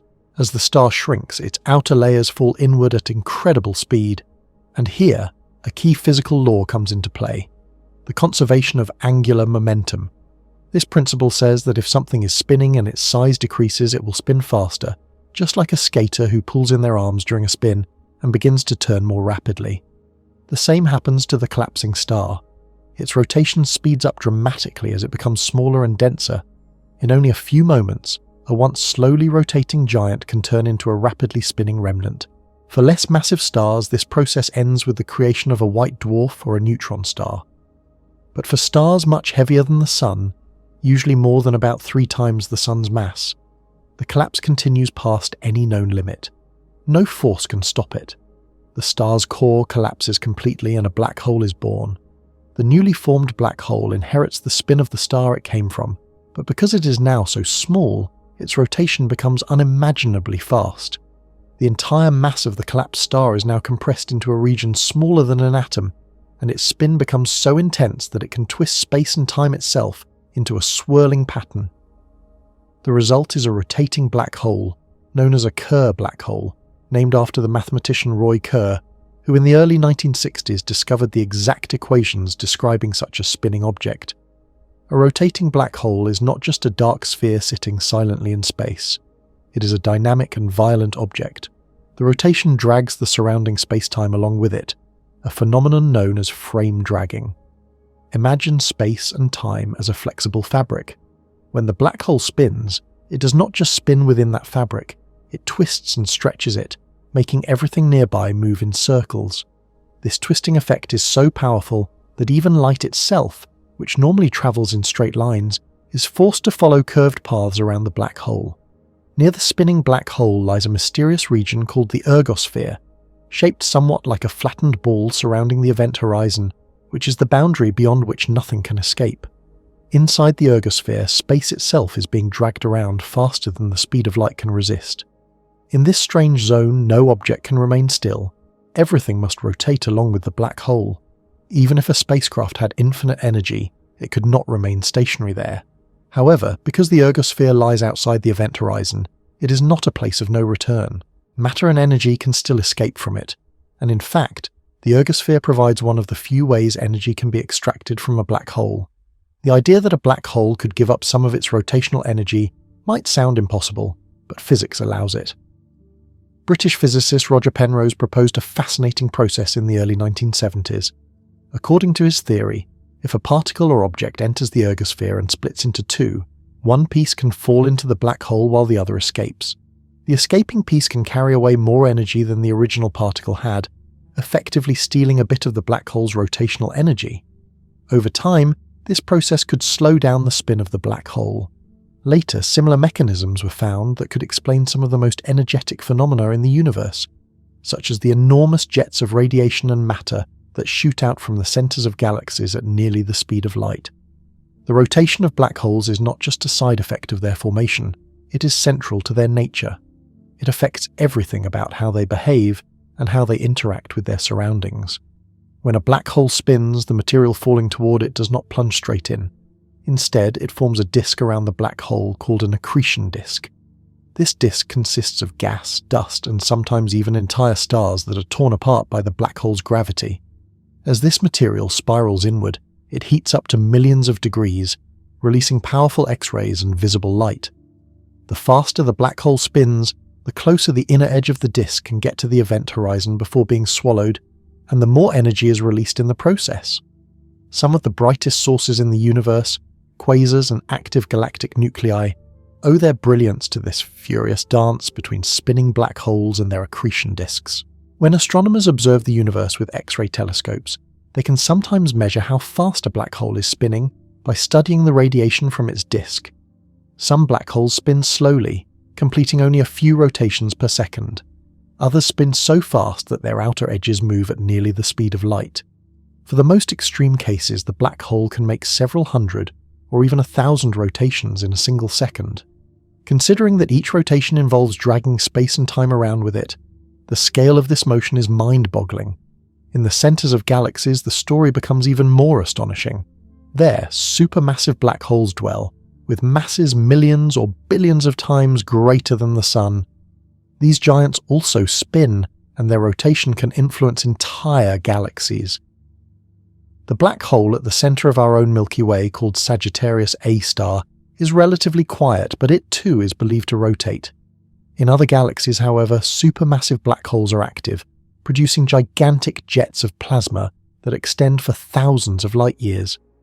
These jets are thought to be powered by the black hole's spin, which transfers energy through magnetic fields into the surrounding space.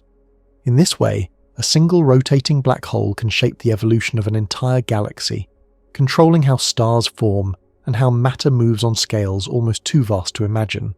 The spin of a black hole is measured by a quantity called the dimensionless spin parameter, usually represented by the letter A.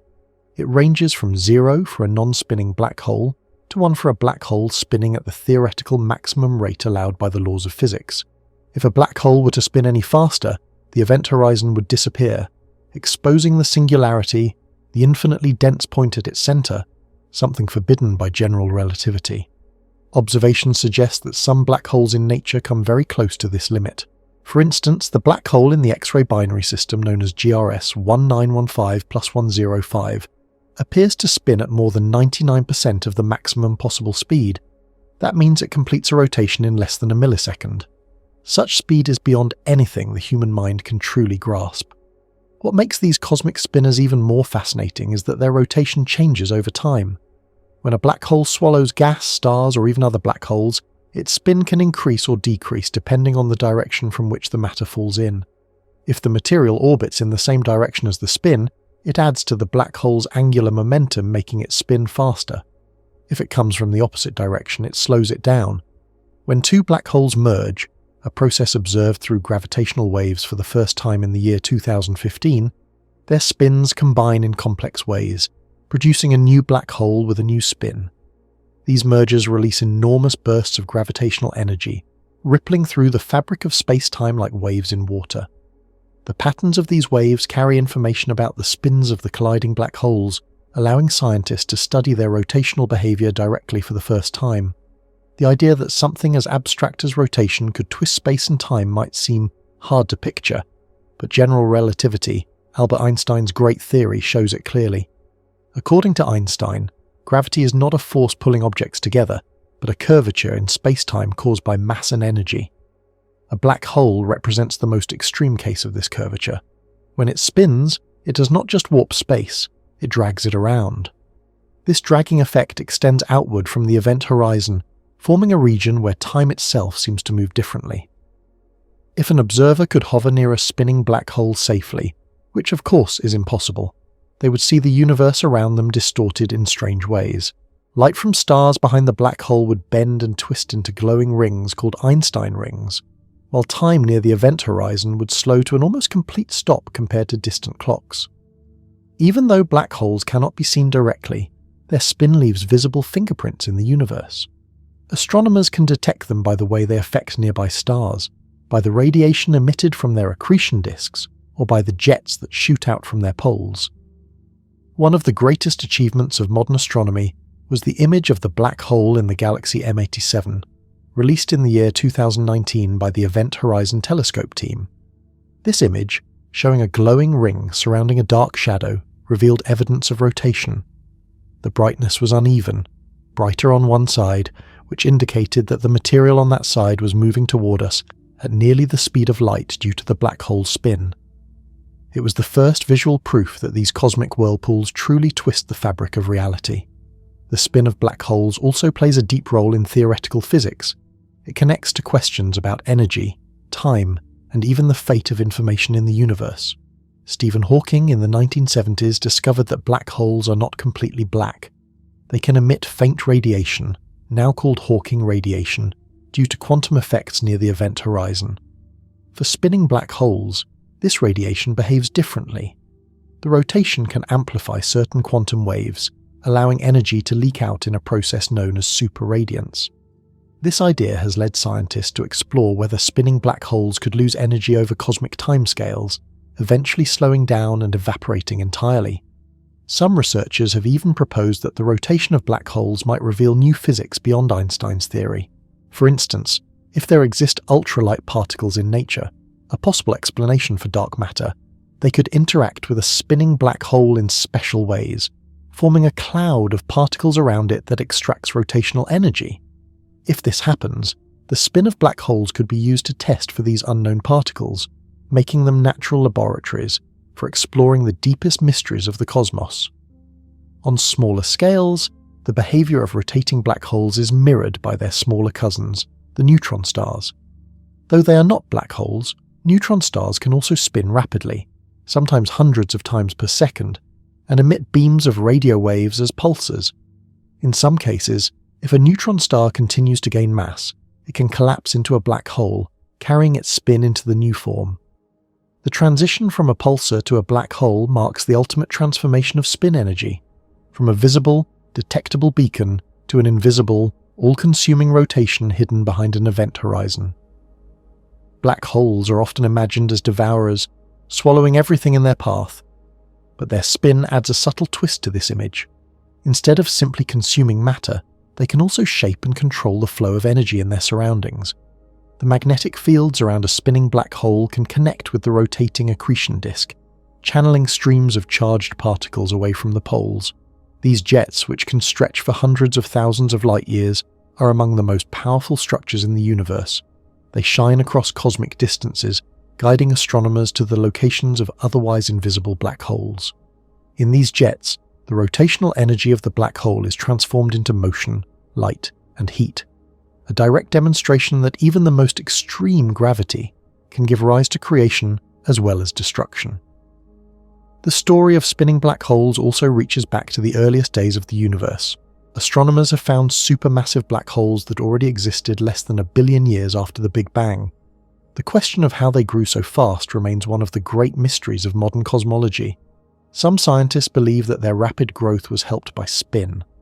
A rotating black hole can draw in matter more efficiently, and the energy from its spin can help stabilize the accretion disk, allowing more material to fall in. In this way, rotation might have been the secret behind the early universe's fastest growing objects. There is also evidence that black hole spins can align with the galaxies they inhabit. When galaxies collide and merge, a process that has happened countless times in cosmic history, their central black holes also come together. The final spin of the merged black hole depends on how the two were oriented before the collision. If they spin in the same direction, the result can be a rapidly rotating new black hole. If they spin in opposite directions, some of that rotational energy cancels out. The gravitational waves produced during these cosmic unions carry the signature of this spin dance, providing clues to the ancient histories of galaxies themselves. When considering the scale of these phenomena, it is almost impossible to grasp their magnitude. A small stellar mass black hole might spin a few hundred times per second. A supermassive one might take hours or even days to complete a rotation, but because it is so vast, the velocity at its outer edge still approaches the speed of light. The energy stored in such rotation is enormous, enough to power entire galaxies for millions of years. Yet from a distance, all we can see is darkness, surrounded by a faint halo of light bent by gravity. The true spinning heart of the black hole remains hidden forever behind its event horizon. Still, through clever observation and theory, humanity has begun to unveil the secret life of these cosmic spinners. Every discovery, from the equations of Roy Kerr to the gravitational waves detected by LIGO and Virgo, to the images captured by the Event Horizon Telescope, confirms that spin is not a minor detail of black holes. It is their essence. It is what makes them engines of the cosmos, capable of transforming the fall of matter into the release of unimaginable energy. When stars come to the end of their long lives, they do not simply fade away quietly. Instead, they often go through a series of dramatic and powerful changes that can reshape the very fabric of space around them. One of the most fascinating aspects of a star's death is how it leads to the creation of incredibly fast-spinning remnants, white dwarfs, neutron stars, and pulsars. These are the cosmic leftovers of stars that once burned brightly for millions or even billions of years. Though small compared to the massive stars they once were, these remnants spin at breathtaking speeds and possess extraordinary densities, becoming some of the most extreme objects in the universe. Every star begins its life as a huge cloud of gas and dust. Over time, gravity pulls this material together, making it denser and hotter until nuclear fusion ignites in the core.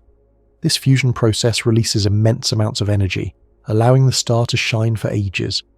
But a star's fuel is not endless. Eventually it runs out of hydrogen, the element that powers its core. When that happens, the star begins to change dramatically. The balance that once existed between the outward pressure of fusion and the inward pull of gravity starts to break down, leading to the slow and inevitable death of the star. The way a star dies depends mainly on how massive it is. Smaller stars, like our Sun, end their lives gently, while massive stars meet far more violent ends. Yet, regardless of their size, nearly all dying stars share one striking feature. Their remnants spin faster than they ever did before. This may seem strange at first, but it is the direct result of one of the most fundamental laws of physics, the conservation of angular momentum. This law explains that when an object that is spinning shrinks, it spins faster to conserve its rotational energy. It is the same principle you can see when a figure skater pulls in their arms during a spin. They begin rotating much faster. A star behaves in the same way during its death. As it collapses and becomes smaller, its spin rate increases dramatically. What was once a slowly rotating sphere of plasma becomes a tiny, dense, and fast-spinning remnant. For a star like our Sun, this collapse leads to the formation of a white dwarf. After spending billions of years fusing hydrogen into helium, such a star eventually runs out of fuel. It swells into a red giant, shedding its outer layers into space and creating a glowing cloud known as a planetary nebula. What remains behind is the core, now exposed and no longer undergoing fusion. This leftover core becomes the white dwarf, a small and incredibly dense object roughly the size of Earth, but containing as much mass as the Sun. Because of its small size and the conservation of angular momentum, a white dwarf spins much faster than the star it once was. While our Sun currently takes about 25 days to complete one rotation, a white dwarf formed from it could spin once every few minutes or even seconds. Its matter is packed so tightly that a single teaspoonful of white dwarf material would weigh several tons. Despite their name, white dwarfs are not truly white, but emit a faint bluish-white glow at first, slowly cooling and fading over billions of years. White dwarfs are among the most common stellar remnants in the galaxy. Many of them are found in binary systems where they orbit close to another star. In such systems, the white dwarf can pull material from its companion star's outer layers, forming a swirling disk of gas called an accretion disk. As the gas spirals inward, it heats up and glows brightly, sometimes leading to spectacular events like novae, sudden explosions of light caused by runaway nuclear reactions on the white dwarf's surface. In some rare cases, the white dwarf can gather so much matter that it surpasses a critical mass limit known as the Chandrasekhar limit, about 1 4/10 times the mass of the Sun. When this happens, the white dwarf can no longer support its own weight and collapses catastrophically, triggering a supernova explosion that can briefly outshine an entire galaxy. But the story becomes even more extreme with stars that start their lives more massive than the Sun. When such a star dies, it does not quietly become a white dwarf. Instead, its death is marked by a violent and powerful explosion called a supernova. During this event, the outer layers of the star are blasted into space at tremendous speeds, while the core collapses under the crushing force of gravity. What is left behind after this collapse depends on the star's original mass. If it is between roughly 8 and 20 times the mass of the Sun, the remnant becomes a neutron star. A neutron star is one of the most extraordinary types of objects in the universe. It is the dense, spinning core left behind after a massive star explodes. During the collapse, the atoms that once made up the star are squeezed so tightly that protons and electrons combine to form neutrons. As a result, the entire star becomes one enormous ball of neutrons. A neutron star can be only about 20 kilometers across, roughly the size of a city, but it can contain more mass than the Sun. This means that the density of a neutron star is almost unimaginable. A single teaspoon of its material would weigh about 1 billion tons.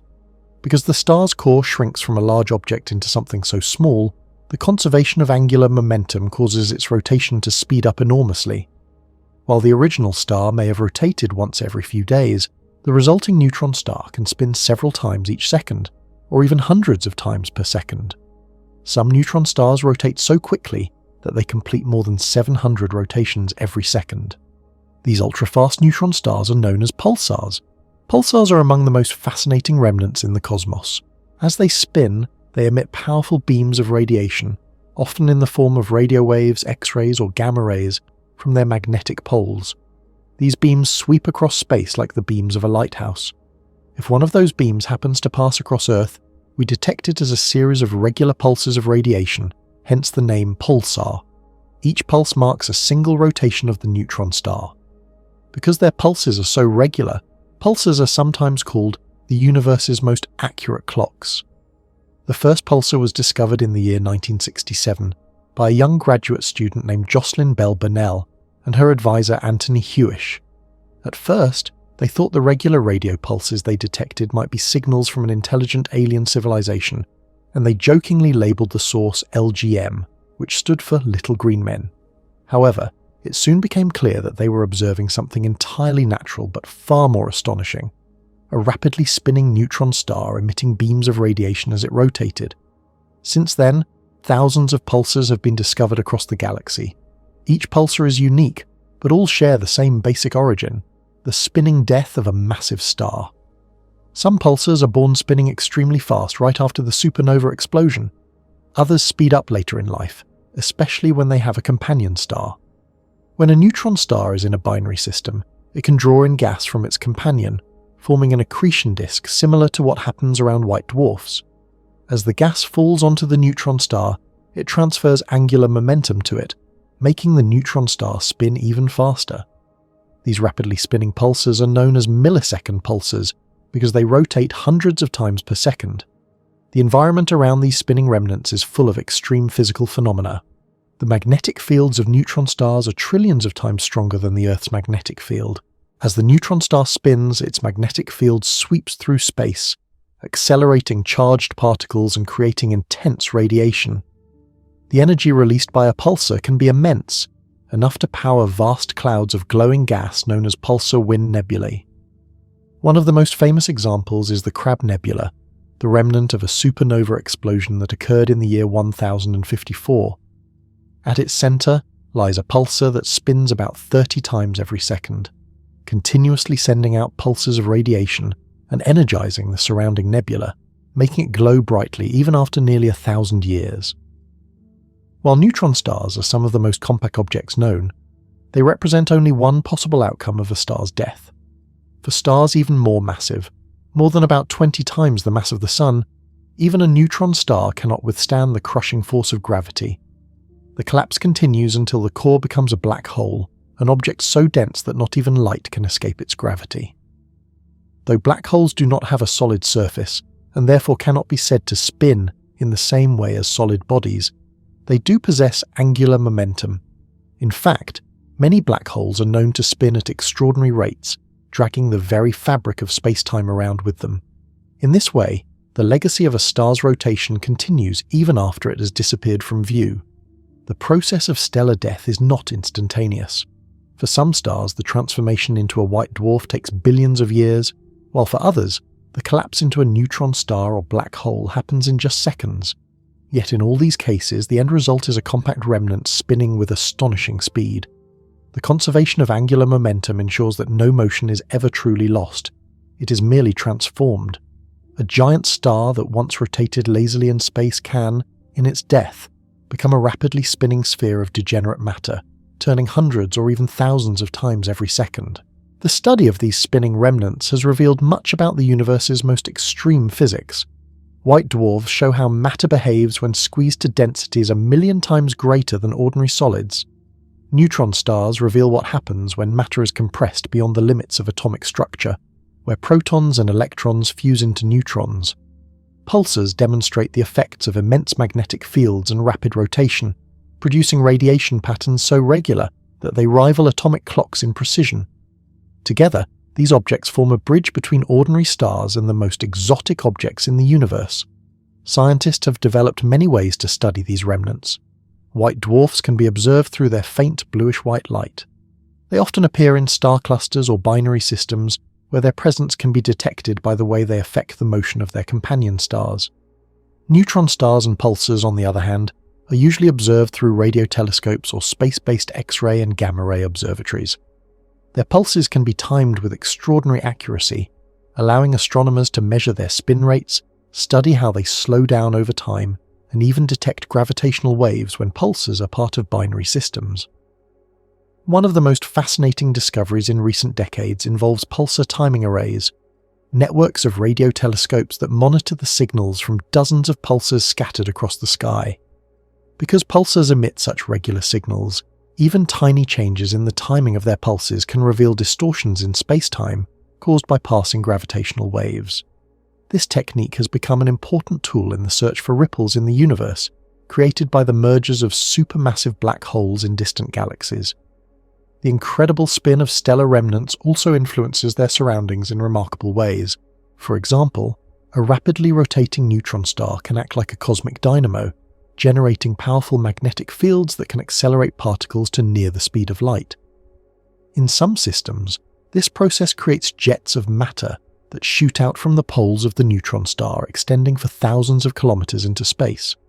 These jets can light up surrounding clouds of gas, creating brilliant X-ray sources that are visible across the galaxy. Even white dwarfs can show dramatic behavior when spinning fast enough. In some rare cases, the rotation can temporarily support the star against collapse, delaying the moment when it might explode as a supernova. Observations have found some white dwarfs spinning so quickly that their equators bulge outward due to the centrifugal force. Over time, however, they lose energy and slow down, gradually cooling and dimming into what astronomers call black dwarfs, cold, dark remnants that no longer shine. Though none are known to exist yet because the universe itself is not old enough for any white dwarfs to have cooled that much, These silent remnants are the ultimate fate of most stars. The death of a star, then, is not truly an ending but a transformation. The spinning remnants left behind continue to influence their surroundings for millions or even billions of years. They act as beacons, sending out pulses of radiation across space, or as cosmic engines driving the motion of gas and dust. Astronomers continue to uncover new details about these remnants through ever more advanced observations. Space telescopes equipped with sensitive detectors can now measure X-rays and gamma rays from neutron stars and pulsars, revealing their temperatures, magnetic fields, and rotation speeds. Some pulsars have been observed to slow down gradually as they radiate energy, while others suddenly change their rotation rate in a phenomenon known as a glitch. These glitches are thought to occur when the inner layers of the neutron star, which may behave like a superfluid, suddenly adjust, transferring angular momentum to the outer crust and briefly speeding up the rotation. Such events provide valuable clues about the structure and composition of neutron stars, which cannot be studied directly. White dwarfs also provide insight into the history of stars and galaxies. Because they cool in predictable ways over time, astronomers can use them as cosmic clocks to estimate the ages of star clusters or even the Milky Way itself. By measuring the temperature and brightness of white dwarfs, scientists can reconstruct when their parent stars formed and died, offering a record of the galaxy's evolution stretching back billions of years. Some white dwarfs have been observed with magnetic fields 100 million times stronger than Earth's. These magnetic white dwarfs can produce unusual light patterns and may even generate small bursts of radiation when interacting with nearby material. The combination of high density, rapid spin, and intense magnetism makes them miniature laboratories for studying physical processes that cannot be reproduced on Earth. Neutron stars, meanwhile, continue to challenge our understanding of matter under extreme conditions. The pressures inside them are so enormous that scientists still do not fully know what happens to matter at those densities. Some theories suggest that deep inside a neutron star's core, the neutrons may break down into their fundamental components, quarks, forming what is known as quark matter. Others propose that even stranger forms of matter might exist, such as hyperons or superfluid phases that behave unlike anything seen in ordinary physics. By studying the spin rates, temperatures, and magnetic fields of neutron stars, astronomers hope to learn more about the behavior of matter at the limits of physics. Every time a massive star dies in a supernova, it releases a burst of energy so powerful that it can outshine an entire galaxy for a short time. Yet even after the explosion fades, the rapidly spinning remnant left behind continues to shine in its own way, through radio pulses, X-ray flashes, or bursts of gamma rays. These spinning remnants are cosmic survivors, carrying the memory of their parent stars' lifetimes and deaths. Their incredible speed and density make them natural laboratories for studying gravity, magnetism, and nuclear physics in conditions that could never exist on Earth. In some cases, neutron stars and pulsars exist in pairs, orbiting each other at incredible speeds. When two such compact objects spiral together and eventually collide, the event releases a tremendous amount of energy in the form of gravitational waves, ripples in space-time that can be detected by observatories like LIGO and Virgo. The detection of these waves has opened a new window into the study of the universe, allowing scientists to observe the spinning deaths and mergers of stars billions of light-years away. The legacy of a star's spin can also affect the next generation of stars and planets. The material ejected during a supernova spreads out into space, mixing with interstellar gas and dust. This enriched material eventually forms new clouds that give birth to new stars and planets. The energy and momentum released by the dying star help shape these new systems, passing on the motion that began billions of years earlier. Thus, the spinning death of one star becomes part of the ongoing cycle of cosmic creation and destruction.